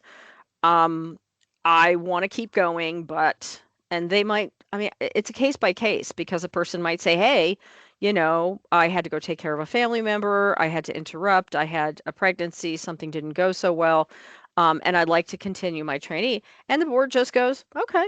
Or no, going to prison for 4 years is not enough. I mean, it's really very case by case, and we can gather whatever information that you would need in order to approve it. But we can also take this out if you're no longer interested in this. If you want people to be able to be trained, perma trainees, it's up to you. But this was just something that you asked about, and I said, well, something like that, a requirement, we would have to check the statutes to see if you have the authority to do so, and you do. Yeah, no, I totally in agreement to leave it because we need people to finish and hit the ground running, and can't have just somebody lingering in that world forever. So Yeah, and it's something that usually people, when they have to ask the board something, I see your hand, Tina. If they have to ask the board something, they'll submit a letter, and they'll usually say, hey, listen, I need an extension. This is why I couldn't get work, or I couldn't, and they'll give you whatever you want, and then you say yes or no. Tina? Yeah, I have to apologize. I had somebody come in my office to look at something, and I thought you were talking about an exam accommodation. So completely 2 different things. Totally fine. Thank you. I sorry. know. No, Tina's attending this meeting while also going like you can't believe back there, helping people out. So sometimes she has to duck out shortly. But yeah, that was the whole idea of we have this in all kinds of places. We have some folks who have failed, say in cosmetology, they failed the barber exam 7 or 8 times. And when they go to a career school, the board wants to know, you're going to this career school and you've spent a certain amount of money. Why can't you pass this exam? Is it your fault? Is it the school's fault? Like, what's going on? And so these requests are used for a lot of different reasons. And I mean, if you're interested in it, we can absolutely keep it. But whatever they're going to tell us, we won't know for how many. After this goes into effect, somebody will need to be a trainee for a year and then ask for 3 more extensions before we even know that this is a thing. It may never happen, but it is there for you now if you'd like to keep it. Yes, definitely. I would like to keep it. Thank you. Sean? Yeah, just a quick question on the changes around the trainee. Mhm. I think the way the rules are currently, a trainee registration is good for 2 years. Are the new ones, is it 1 year and then they need to apply for an extension? Yes, the changes that we have, and I'm going to roll up, so don't look if you don't want to get sick. What we had done in the last meeting, let's get in the little bitty Wayback Machine, is we thought that it would make sense. I'm going to fees. Okay. And what I'm ultimately getting at is, you know, if you're somebody coming in through the bachelor's pathway, you will have to do at least 1 extension. Exactly. Yeah. Okay. Okay. Exactly. What we were looking at is the trainee registration. If you notice, it used to be $300 for 2 years. Same with wastewater, $300 for 2 years. And when we were doing the overhaul, I asked if there is a pathway with a graduate degree where you only need 1 year, why are we not a la carting that? Why are we not allowing them to only pay for 1 year? Why make them pay for 2 if they could technically, feasibly, and reasonably be done in 1? So we cut it in Makes half. sense. Yep. We cut it in half. And that way you can a la carte exactly what you need. And we were trying to right size it to every need, right? And if you need 3 extensions, you pay for 3 extensions. If you only need 1, good for you. You only pay for 1.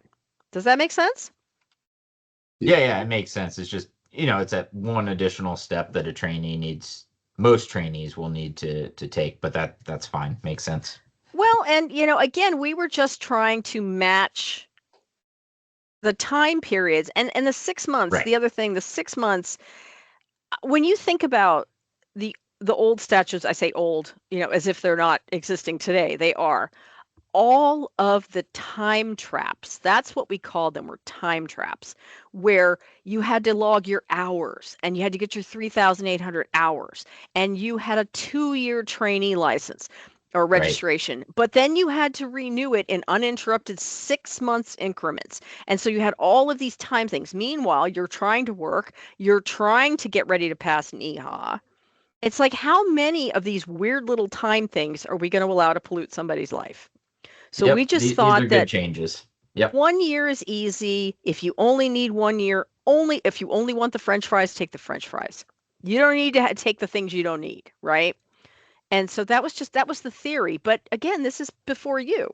You know, if it makes sense to you, great. If it doesn't, you know. So again, we want to make sure extending and the other thing was, a lot of these requirements we had were trying to protect people because of the time traps that we are acutely aware of. And we didn't want anyone. This is why Tina's team put in place a pre-qualification letter so that people knew they could get their trainee and start.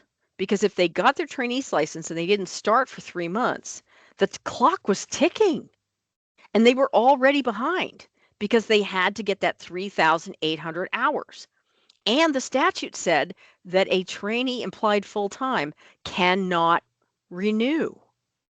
So what happens if you get to the end of your 2 years, you don't have your time?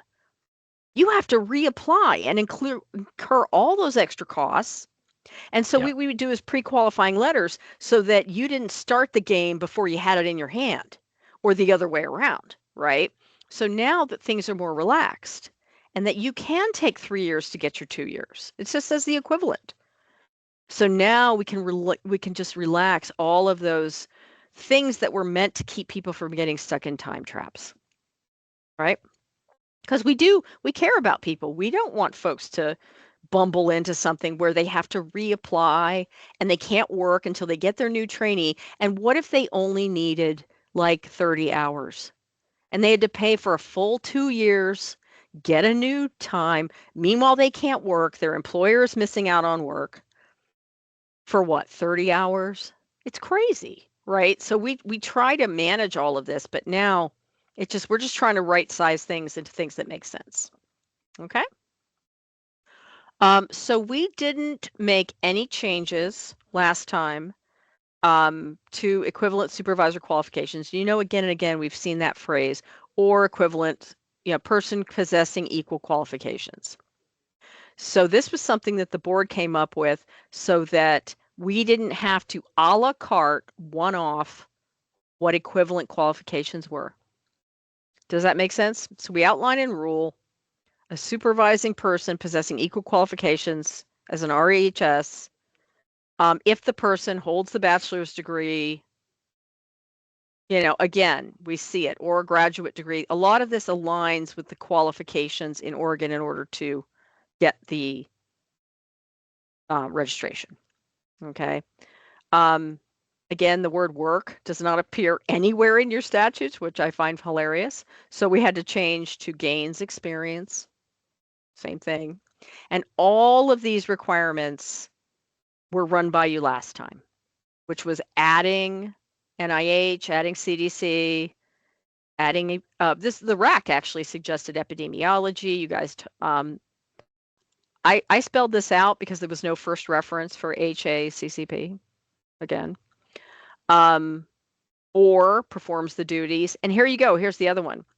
A supervisor, a qualified supervisor, might be performing the duties of an EHS in a jurisdiction that doesn't require licensure. But if you're a supervisor, if you're doing it, your experience would count toward equal qualifications. See what I'm saying? If you've got experience gained under an EHS or someone possessing equal qualifications. Or if you're lecturing in environmental health, that's fine. That was all okayed by you. And this is statute still. Non-registrant supervisors in wastewater have to be approved by the board on a case-by-case basis. They didn't get all down into the weeds on what would qualify, because I think this is such a rare thing in Oregon. Does it make sense?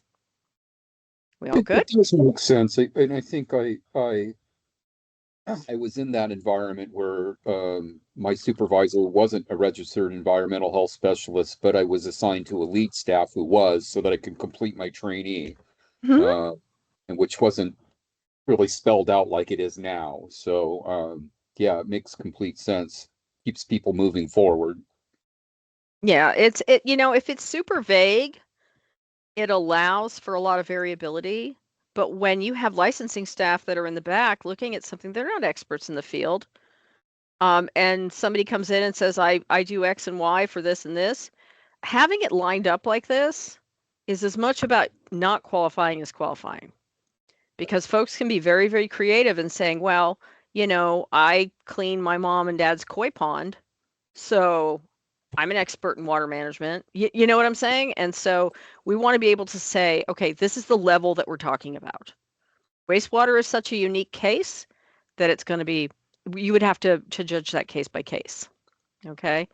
Again, we're trying to outline environmental health qualifying experience. It's as much about what doesn't qualify as what does, right? This is the level we're talking about.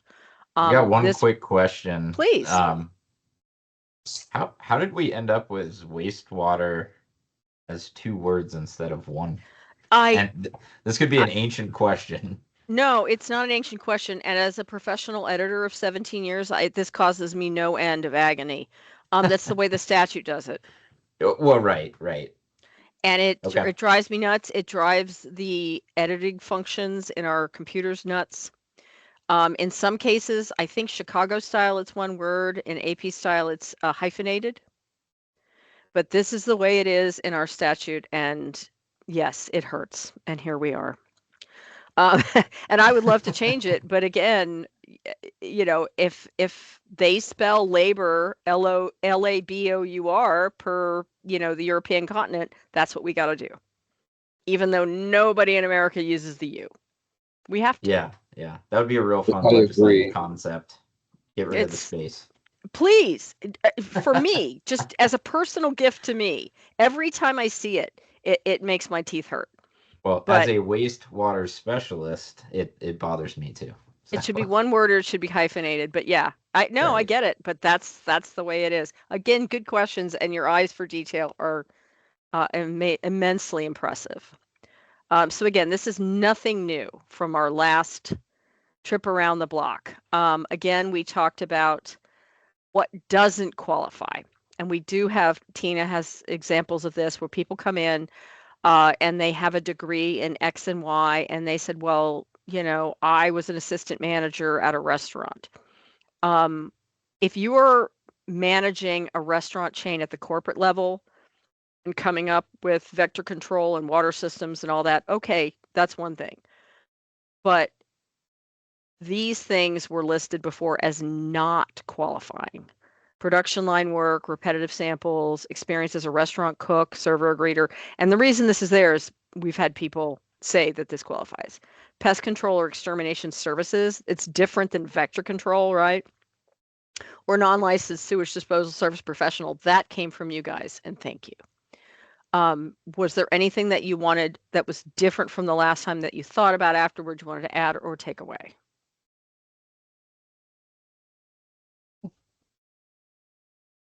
I'm just looking at the language on the non-licensed sewage disposal service professional. Okay. Yeah, Is that was some. I'm just trying to think of an unintentional consequence. Do we want to say what's the value of saying non-licensed? And I'm just struggling to remember why we put that. That came directly from you guys. That was not me. So I don't understand. I know there was conversation about it started with sewage disposal. And then you said no, if I recall correctly, there are some people, I think it was DEQ that might fit in. And then you said, but we could solve that by adding non-licensed, because you said some people are licensed to do this kind of work, and that would be okay. Or no, it was they wouldn't not be considered. Qualifying not be considered. Okay. Yeah, these are the people that non-qualifying work experience. Okay, now that makes sense. I agree with the language. Perfect. And actually, you know what? I missed that because this can't be. There's no such thing. So pre-registration experience. So yeah, this is something you added. So 2 down. Perfect. Doesn't count. Continuing education, this is the same. 10 hours of continuing education every year. Nothing has changed. I know we've gotten rid of the whole pre-approval business.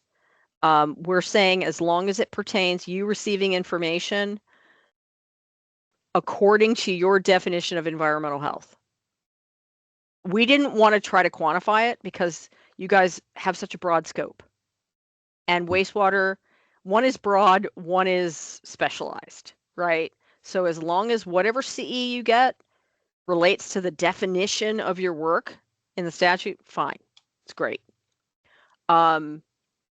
If this is Kruger, and then if this is approved, then because I just submitted my registration for the year and it still has the old language. So once this is approved and next year, this language would be changed on my renewal notice as well, correct? Correct. Once this goes into effect, again, because this was a bumpy road, the goal was to have this in place on January 1.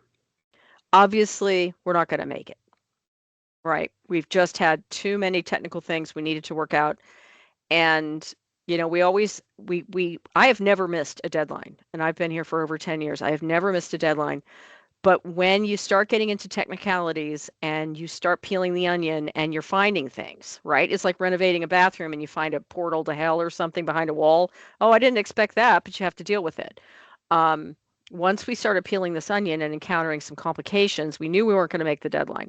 So what's going to happen is, if you guys are okay with the special meeting that I'm going to propose at the end, once that the public comment period, this will go out January 1, and people can comment on our proposed changes. What do you think? At the special meeting, you will review those comments, if any, and see if there's any small adjustments we can make. If they're big adjustments, we have to start all over again, right? If they're big, huge things, we're hoping we aren't going to have any huge things. But if we get positive feedback or people have tiny adjustments, we vote them permanent, and we're looking at having these go into effect like February 15th. After that, all the renewals will change. The website will change. The whole world changes. But as of right now, we have the rules that we have. Make sense? And we do a lot of communication and communicating with licensees and, hey, this is coming, proposed changes. People have a chance to look. And it's always nicer when things are looser and broader and maybe simpler for people than contracting, making things harder. That's a bigger lift. And sometimes we have to do that, but this hopefully will make the world a little simpler. You don't have to go ahead. Said it just definitely makes it cleaner. We love that. Clean, clear. We want to stay out of the gray. We want to stay out of the time traps. We're always trying to make things, we want to make sure that the profession is protecting the public and everyone's doing what they need to do. But the unnecessary hassle for all of us, if we can get rid of that, we all feel good about it. So again, we're just making it a lot simpler. And to make things consistent with our auditing and everything, we're going to ask for maintain your records of CE for 4 years, just in case, a case comes up, somebody wants to check, something gets audited.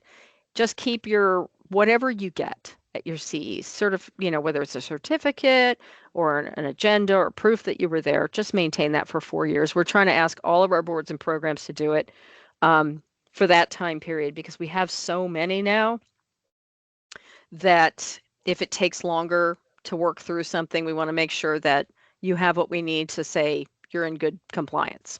Okay. Wasn't that one we had some extensive discussion on? I know I had proposed like 3 years because, yeah, I mean, people lose stuff.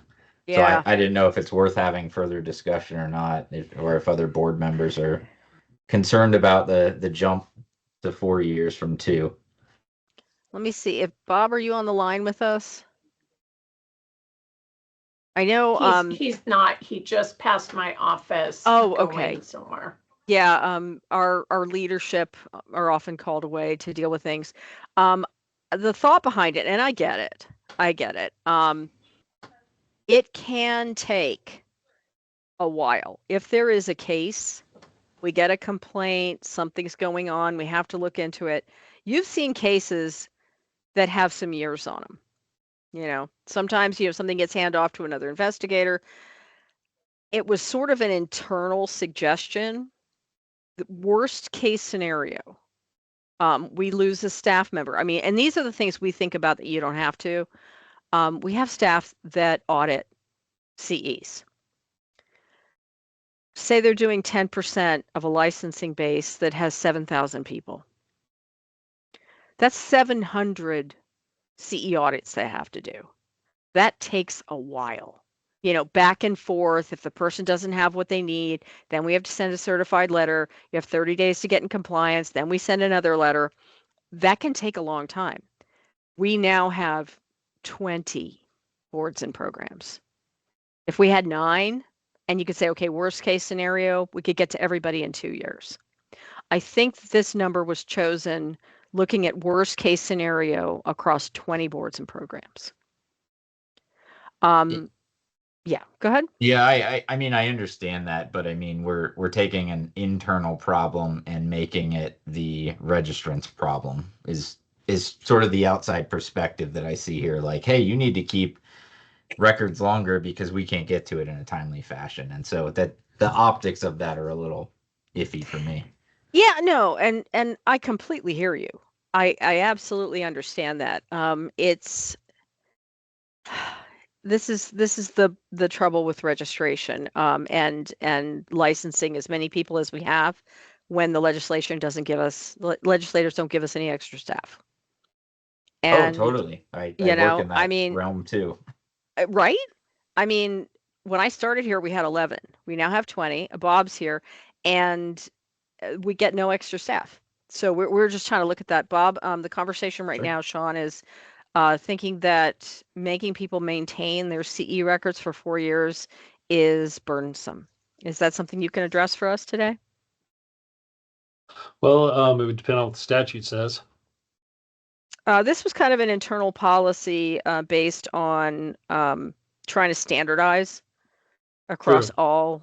all of our boards and programs and how long it might take if there was an investigation or a CE audit, like how long between, that we Yeah. might want to have somebody keep the paperwork. And Sean's comment was we're taking an internal HLO issue and we're putting the burden on registrants. Well, it could go both ways. So if we go back and we need for whatever reason to request, let's say we end up in a hearing and it has something to do with CEs and their hearings can take quite a while, or there's no statute of limitations for us to go back and do some sort of investigation. So That's true. if we go back and we need CEs, a record, it kind of puts the licensee in a bind for, well, I only had to keep them for 2 years, or they were only available. And so, and again, like Ann said, we're trying to get some standardization across HLO because I've been in situations where, I might have just worked on one board, say cosmetology or not cosmetology, they don't need these, denture, and you have to have, you have to keep them for 7 years. And I go into a hearing and say, well, we only need them for 4 years. So then it looks like I don't know what I'm talking about when it comes to CEs. So helps us and it helps the licensees in the event that something comes up, um, further out than 2 years. So it's yeah, I felt it was necessary, and and if it's burdensome, we can look at it again. If let's say it goes out, this will go out for public record. Yeah. And if folks are saying that it's burdensome to keep them for 4 years, and I would imagine that they're probably kept in a record someplace, but for our purposes of standardization and to kind of help them out a little bit, I'm looking at 4 years. Yeah. But again, go ahead, Bob. But again, if when we put these out for public comment and if people are coming out of the woodwork saying this is just unmanageable, Yeah, we can look at it. We'll go back and look at it. Bonnie had her hand up. Bonnie? Oh, I was just gonna, sorry, cough on you. No, explain or just state that the burden is always on the registrant to prove that they've had the CEUs. I'm not sure that it's a big difference between 2 and 4 years. So. Yeah, and to Bob's point, I'm glad Bob jumped on because I had forgotten. I think, I'm in the rules. I think of, auditing and stuff. If there's something that came up, an investigation, and we needed to go back, and sometimes investigations take a while to grind through. If an investigator needed X number of years and we sold them short, that's really not doing them any service. So, and most people think, oh, 2, 3 years, it's a long time. If you have to conduct an investigation, it's really not. I mean, those things can take a while if you're going to be thorough and all. So, but yeah, like Bob said, we can put it out for public comment. And if we get a lot of people back that say, that's crazy, it might be something we think about. But again, it's insurance for the registrant if an investigation comes out, not just auditing, but an investigation that goes into this area, we'd want them to be protected. Yeah. I have a feeling that there's going to be an opinion by Okay. some registrants that, well, I know ones personally that would be against, doubling the amount of time they need to maintain records, just because it's an extra step they have to Of take. course. But, I think it is probably common practice to have, certification, education records kept for somewhere on the order of like 3 to 5 years if you look at it nationwide. Yeah, I mean, I know that the dental, we have denturists and then the dental board. And the reason I know about this is because they just gave us a new program. And this is it, man. I'm doing this and I got to start on a new program. Dental labs. They gave us the registration licensing of dental labs, people who do appliances and not dentures, but like crowns and things like that. And the dental board requires CE stuff to be kept for 7 years. And Wow. yeah, and I noticed that because the dental lab doesn't have the same matching requirement. And I was kind of like, well, wouldn't that make sense to match? I don't know. So that was I'd be just a bit something. more vocal if it was 7 years, but See, if I if the mean, rest of the board is good with it, then let's see what the public comments yeah, come back as. Yeah, I honestly, I can't speak for everybody else's staff, but I know my staff never gets rid of any CEUs. they never get rid of I mean, anything. I have them back to when I was still a trainee, so I probably should purge, but you never know. And I was curious to Right. know, like, is there something in statute that says for investigative purposes, records could be, requested for 10 years, 20, I I don't think know what Bob is said there's no statute of limitations on it. I'm unaware Correct. of anything in statute that limits it. right, I right. mean, to your point, we wouldn't ask for something, 10 or 15 years old. If a case is open that long, we got bigger problems than CEs. That's But true. we do have investigations because the number, I think it was upwards of 400 investigations this year, not for your board, but HLO overall. And I've got 6 investigators. So you do the math. That's a lot. So it could take years to get through to a case. Hopefully not, but we've had them where they did take a few years. And so, and hopefully by the time we start rolling on an investigation, we know what we need and the ask is already out there. But just in the event it's not, this just kind of helps protect folks, us, as well as the licensee. Right. Yeah, I don't think it's unreasonable. I know I got 4 years worth of records sitting right here, so Yeah. I have a Right. feeling Scott's got one of those famous, like we all have in government, the 2-ton lateral with like Oh, everything that's ever happened. oh yeah.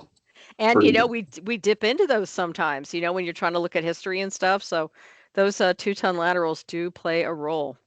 yeah. So let's see. I could like audit and documentation again. Not a lot of changes here. This talks about if you are audited, here are some options for providing us, documentation, which you can, it says must include. In your experience, would you get a certificate that would have all of this information, course agenda, or could we say may include but is not limited to? Because I don't know what your CEs look like. Yeah, I think that the latter language that you suggested is more appropriate. Because I don't know, everybody, you get it from different agencies and Right. different organizations, and everybody has a little different format about how they post. I have mine handy right here, and I can go through, a drinking water program CEUs and OHA food pool and lodging CEUs, and generally everybody's using a little bit different format. I guess most are saying successfully completed how many hours, but given that, just saying, the language that you suggested seems appropriate. What you got, Bob? Just a quick question on the training, the CEs. Scott, and for anybody on the board, is there trying to formulate this question. If you do some training, does it get reported to anywhere? I.e., does it go to the National Association that Scott Kruger did this training on this date? Or does it go to the Oregon Association that y'all No. belong to? No, not at all. We only retain them because of auditing purposes through the licensing board. Okay. I All right. do retrain it for all of my staff, but there's not any formal. Yeah, collection. I asked the question because everything I do, or everything my staff do, for training is recorded in Workday for us. But that's if we enter it. Same. If we do something outside of the state. But when I was with DOC, everything we did based on our DPSST number got reported to DPSST. So Tina has her hand up. Go ahead. Tina? Yeah, I just had a question, and because we're changing it from 2 years to 1 year, and it wasn't. What are we changing 2 years to 1 year? Continuing education. Oh, the cycle. Oh, yeah. Okay, yeah. Yeah. So as I'm sitting here thinking about this, so the cycle's changing. Are we, when we start our audits, everybody's been on a 2-year cycle. So if we're going to 1 year, because some people take those big conferences in 1 year, that covers their 2-year cycle.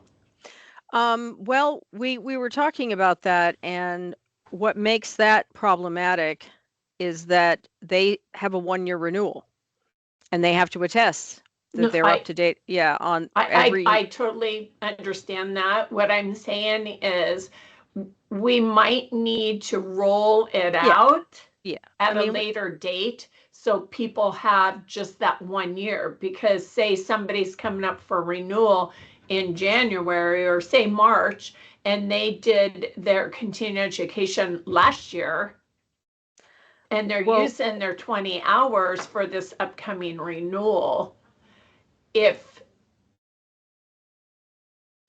something we can talk about internally, how we're going to approach that, because whenever you have a rule change like this, and again, what ran the 2 years afoul is if you have a 1-year registration and you have to attest that you have your continuing education, and if you haven't gotten it this year and you're planning on getting it next year, oh, did you qualify to renew? And again, when you have 1 year, 1 year registrations, and this was on here, this did not align. Sean? No, that's a really good point that Tina makes, actually. And Mm-hmm. One potential way to solve it is if you put a specific date in here, like effective, January 1st, whatever year. Mm-hmm. I'm just throwing out potential ideas because that is a very good and valid point to make. Absolutely. And what we try to employ here is the reasonable person standard, right? Whenever you're changing the world and you're changing it on a certain date, there's a ripple effect, right? And if somebody you're changing the world, certainly audits, anyone who's going to expect someone to have something is going to look at those timetables and say, okay, this is something that changed. We should start checking on X, because that will give a full cycle for people to comply, right? Because the world just changed. And that is something that, they have a schedule in the back. Our auditing and qualifications people are very in tune with that. They're very in tune with rule changes. And in the reasonable person standard, we're not in the gotcha game, right? This is not what we do. We're not out to trick people. We can roll it. We can say, okay, we're not going to check until starting X, because that will give people 12 months for the old to flush out. And I'm just spitballing here with numbers, but you want to let the old flush out and start anew. And when we have continuing education changes, I can just give you an example. We license lactation consultants, right, who go out and help mothers with breastfeeding, and highly trained professionals to recognize contraindications and all kinds of stuff. They had, as part of their statutes, a requirement that every renewal they had to attest to receiving CEs in trauma-informed care and cultural competency. Okay? But then the state passed a bill that said a whole bunch of boards, including lactation, had to get cultural competency on top of what they already had to have, but their other cultural competency could be gotten from the National Association. And this new cultural competency had to be courses that were approved by this OHA Office of Equity and Inclusion. So those rules were complicated because every year they had to get this one kind, and every other year they had to get this other kind, right? So it's an incredibly complicated auditing. You have to look at dates, you have to look at locations, you have to look at when their renewal cycles are. This is all stuff that our staff handles, right? And it has to do with when did this go into effect, when should they have it, and when do we start looking for it, right? So this is, I know it's complicated, but this is what they do. Well, just And- playing devil's advocate here, you Oh, know, if you're a 100%. registrant, you know, there's no guarantees on what the internal policies may be. You know, you have to fall back on the rule, right? And what does the rule say? So just throwing that out there for folks to be right. mindful of. Yeah. Absolutely you are. And it was something that Tina brought out. We've had to do in the past. Whenever there's a C change, how does it roll? Because again, we're not out to play gotcha. We're not out to get people. We don't want to be, I mean, we have 400 complaints a year. We're not looking to add investigation cases where it's not necessary. We're not looking to move people from the good pile to the bad pile. We know. Totally get it.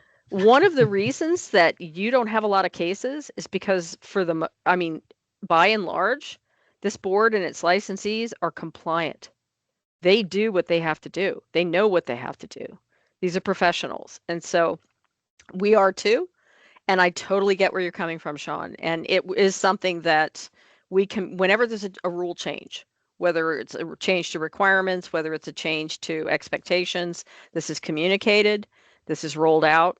And it is, I mean, it might be effective on a certain day, but if we're going to do investigate, I mean, we do it all the time. If we have a change, like especially in ethical standards for a board, and we get a complaint that somebody violated their ethics, we actually look and say, okay, the 2016 standards were in place. What do they say specifically? You know, we don't just say, oh, well, the association has new ones, we're going to go by them. No, it's very specific because we want people to stay on the right side of the light. But your comments are taken very seriously. And yeah, that's a good point that you just made as well. Like what was in effect at the time they got their last license as well. Yep. And it matters. It's like when you change something, that's why there's an effective date on it. If somebody says, and you know, a lot of our other boards have, let's say, professional ethics and procedures. The board, you can't just say, in some states, you know, we talked about the delegation thing earlier. Some states are like, literally in their rules, they'll say, we adopt whatever the latest version is from this association. You want to try to investigate that? Okay, somebody says you violated ethics. Well, what was in place at the time? I don't know. It's not like the National Association lets everybody know, hey, we just got a new appendix. You know, so we say in rule, what you have to abide by is the 2021 volume 8.3 chapters 1 through 9 of this document. And here it is, right? Because that is a moment in time. And if you get investigated, this is what you're beholden to, right? So we do this all the time. And because we're not out to get people. And so that is something that we would be extremely cognizant of when it comes to CEs, that there's a huge change. Right, especially from the 2 to 4 years. Like magically, you need an extra 2 years of records. No, we will never expect anybody to do magic. Right, and I get that. You know, it's you administer things using the reasonable person standard, laws and rules. We are not arbitrary. We are not magicians, right? So Agreed. that's how we do things.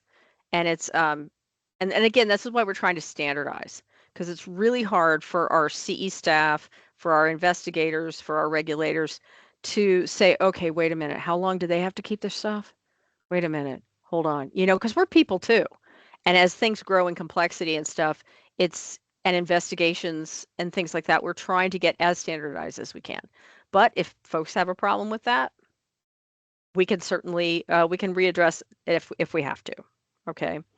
Just Again, further, I yeah. just wanted to say too that I appreciate this change that, you know, that I know we're on a different section, but the 10 hours per year, because our agency pays for our staff licensure.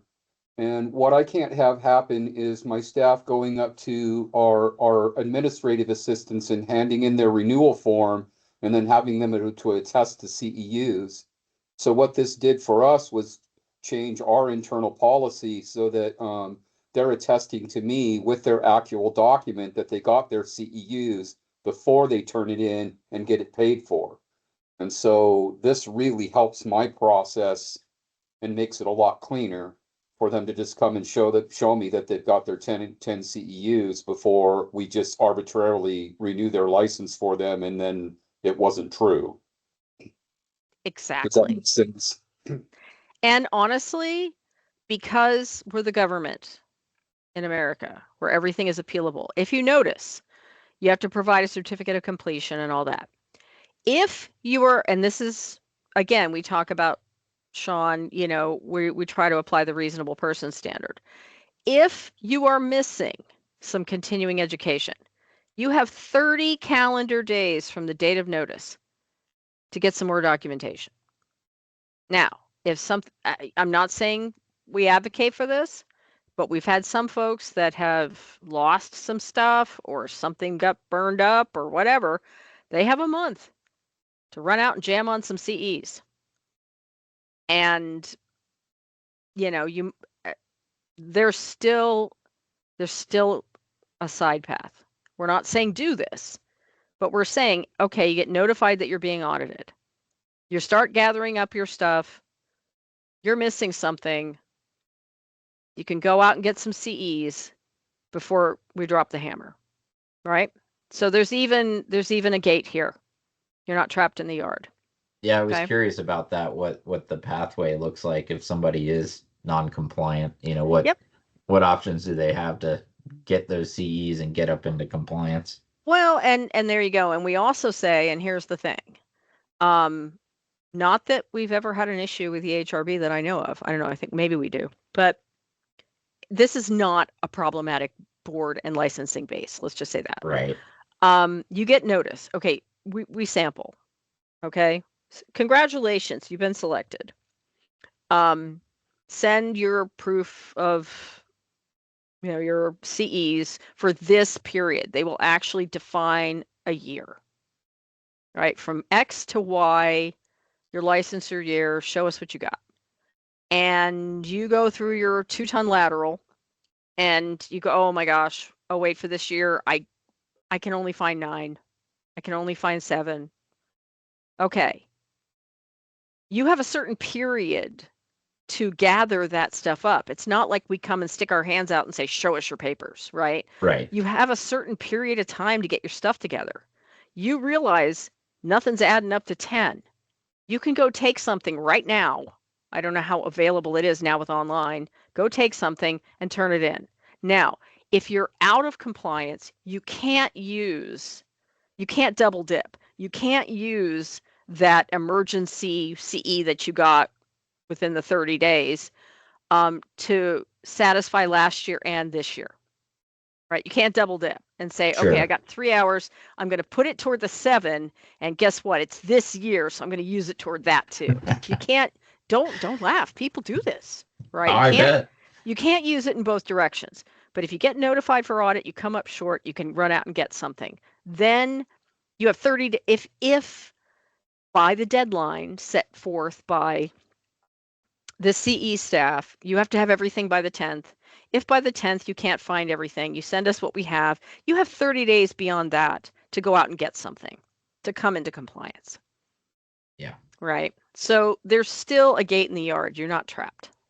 And believe me, our staff having to juggle all of this when you have 10% of 7,000 people or something, and they say, okay, well, I got 7 from you. Here's the timeline. And then we'll send out like a registered letter, because before we give anybody a hard time, we want to make sure they got the letter. They know what's expected of them. So we send a registered letter, and then and the clock is still ticking. You can go get something, you know. So we're not going to bring the hammer down and bust somebody. There are opportunities to make things right. Built right in. Does that feel good? Yeah, that's fine. Okay. So we have reached the end. Are there any more thoughts? Or I don't know if you have your materials up. There should be an issue statement. If everyone is satisfied with the draft rules as I've presented them to you, both before and today, what we would need is we would need a motion to accept the proposed rules, a second, and a roll call vote. Can I ask the next steps before we do that? Just we go out for public. I just went through this process myself, so I'm pretty confident in it. But we go out to public comment with the draft rules. Mm-hmm. I assume there's a public hearing as Yes, part sir. of that. Yes, sir. And then I think you have to gather the comments and Mm-hmm. prepare responses to them. Is that correct? Well, you are almost there, and you get the 3 Gold Star Award today. The way the schedule is that I've had to adjust it, if you decide, and I'm not saying it's a foregone conclusion, if you decide to adopt the draft rules as we've presented them today, what you will do is you will adopt proposed rules. I will file them with Secretary of State. They will appear in the January 1 Oregon Bulletin. That, and of course, licensees and interested parties are registrants, and interested parties are notified that this has begun. I will take public comment. The way I've set it up is I will take public comment through February 2nd. That way, because of the holiday, you still have the full 28 plus days, right, for people to comment. I am having a hearing from 9 a.m. to 10 a.m. on February 2nd. The public comment period ends at the conclusion of that hearing. That way it's nice and neat, right? Yep. I will gather up all submitted comments and I will prepare a report for the board. I am proposing that you guys look at your calendar and see if you could meet on a special meeting on February 10th. It's a Tuesday, 9 a.m. to review any comments that have been received and consider if there are any adjustments, small minor adjustments we can make. If they're major adjustments, we have to start all over. We can't make massive changes at the end and then just shove it over the finish line. That's not the way it works. If there are any tiny adjustments, we could make them then at the 10th, and then you would adopt them permanent. And I would file them permanent, and they would take effect on February 15th. That is the proposed schedule. Thank you. Of course. Could So you that's what. Could you explain why I'm sorry, I keep missing protocol. Kruger. I'm looking at your cover here that says Oregon Admin Rules Unofficial Copy, Chapter 338, Permanent Rule effective April. Oh, no, that's the wrong thing. I'm sorry. I'm mistaken. No, Yeah, you're totally fine. That's the rules as they exist now. I wanted to make sure that you guys had a chance, if you desired, to print them out and compare them with the changes. So I wanted you to have all the source documentation. And the reason it says unofficial is that our quality assurance analyst, Callie, knows, if you've ever looked at administrative rules on the Secretary of State's website, it will break your brain because you have to open each rule individually and close it individually. And for the purposes of customer service, it's not fair to expect someone to go to this website and then open each rule, especially in something like our body art board that has like 183 pages and 3 professions in one set of rules. It'll make you insane. So what she does is she goes and copies and pastes those rules, adds any statutory notations like when it was changed, what bill changed it, all that great kind of forensic history, and builds this document that we can send out in a PDF. It's easy to read. It gives you the history. It's unofficial because it's not coming from the Secretary of State. It's coming from us. And that's why it's watermarked that way. But those are your current rules. Right. I just wasn't reading far enough down. So That's okay. as far as February the 10th goes, I'm already I'm actually in an all-day class that I've paid for. So I'm not available that day. I could do the Okay. 9th or I could do the 11th, but I can't do the 10th. Okay, let me look at our calendar. If everyone else could do the same, because I think we've got a bunch of meetings. The 9th would work. 9th works for me as well. And I'm also like, if the previous week a little earlier, I'm the week of the 2nd through the 6th, I have lots of openings with even like Friday the 6th being, which is a normal meeting day for board anyways. I mean, historically we meet on Fridays, but I'm available on Friday the 6th at after 9 o'clock. So I'm a little scared of the 6th because that's the start of legislative session. okay. And I might be in the bill analysis grinder. Okay. But if the 9th, I think the 9th I might have a little bit of breathing room, and this is really important. So could Jesse, Bonnie, could you guys meet at 9 o'clock on February 9th? Simpson, yes, I'm available. Lanu, yes, I'm available. So Sean, you're okay, and Scott, you're okay? Yes. Yes, I mean. Okay, so we will move, Josh, if you could move the special meeting from the 10th to the 9th. And at that time, that'll give me time if there's lots of comments. I try to assemble them as they come in. And that's one of the reasons I like to have my hearings on the last day, because that way I'm informed. I don't like to be surprised by anything. I can identify areas of concern if there are kind of areas where people are focusing their comments. I can have all that analyzed for you, and I'll present you with the report on the 9th. And if we're good to go, then we will adopt permanent, and that will be the only thing that will happen at that meeting. So if that makes sense, you guys are so far ahead of the curve. And you're endurance athletes too, because I know this has been a while. So if we are okay with where we are, if we could get a motion and a second and a roll call vote to adopt the proposed rules. And let me get them back up. This is Simpson. I motion to adopt the draft rules. This is Lanu. I propose that we accept them, and so I second that. Fantastic. Roll call vote, please, Scott. All right. Scott Kruger, aye. Bonnie Simpson, Aye. Sean Rochette, Aye. Jesse Lanu. Aye. Outstanding. Well, folks, I am available for questions. If there aren't any questions, I will proceed with what I have to do. And if, obviously this communication will go out. We try to send the communication out as closely to the open. Of course, we have the holidays in the way, right? Boo. We try to send out the communication that we're opening the public comment period as close to the actual opening as possible, because some folks, knee jerk and they respond. Anything outside that period, Sean, you know this, you can't consider it.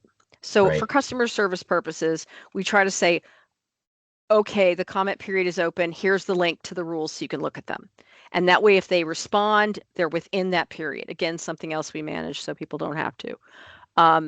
But everybody will be noticed, and I will collect things throughout the month of January, and I will see you guys on the 9th.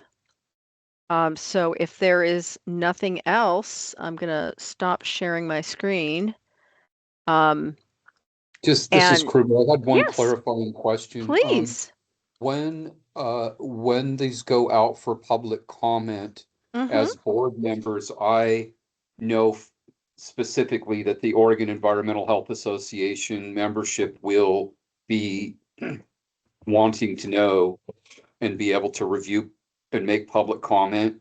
Mhm. As board members, what are we allowed or not allowed to do to inform people that this is open for public comment who may have not, I mean, we're busy, so not everybody may Sure. see it. So are we allowed to say, Yes. hey, just making you aware that this is Yes, open for you are public comment? absolutely, again, as a member of the board, you are Switzerland. With your Switzerland hat on, you can inform people of the proposed rules. You can tell them where they are. If they have any more questions, like what is this going to mean for me, or why is this, send them to me. I Right, will take care of that for you. You are more than welcome to let folks know, but remember, be careful because you don't want to be seen as promoting anything or speaking on behalf of the board.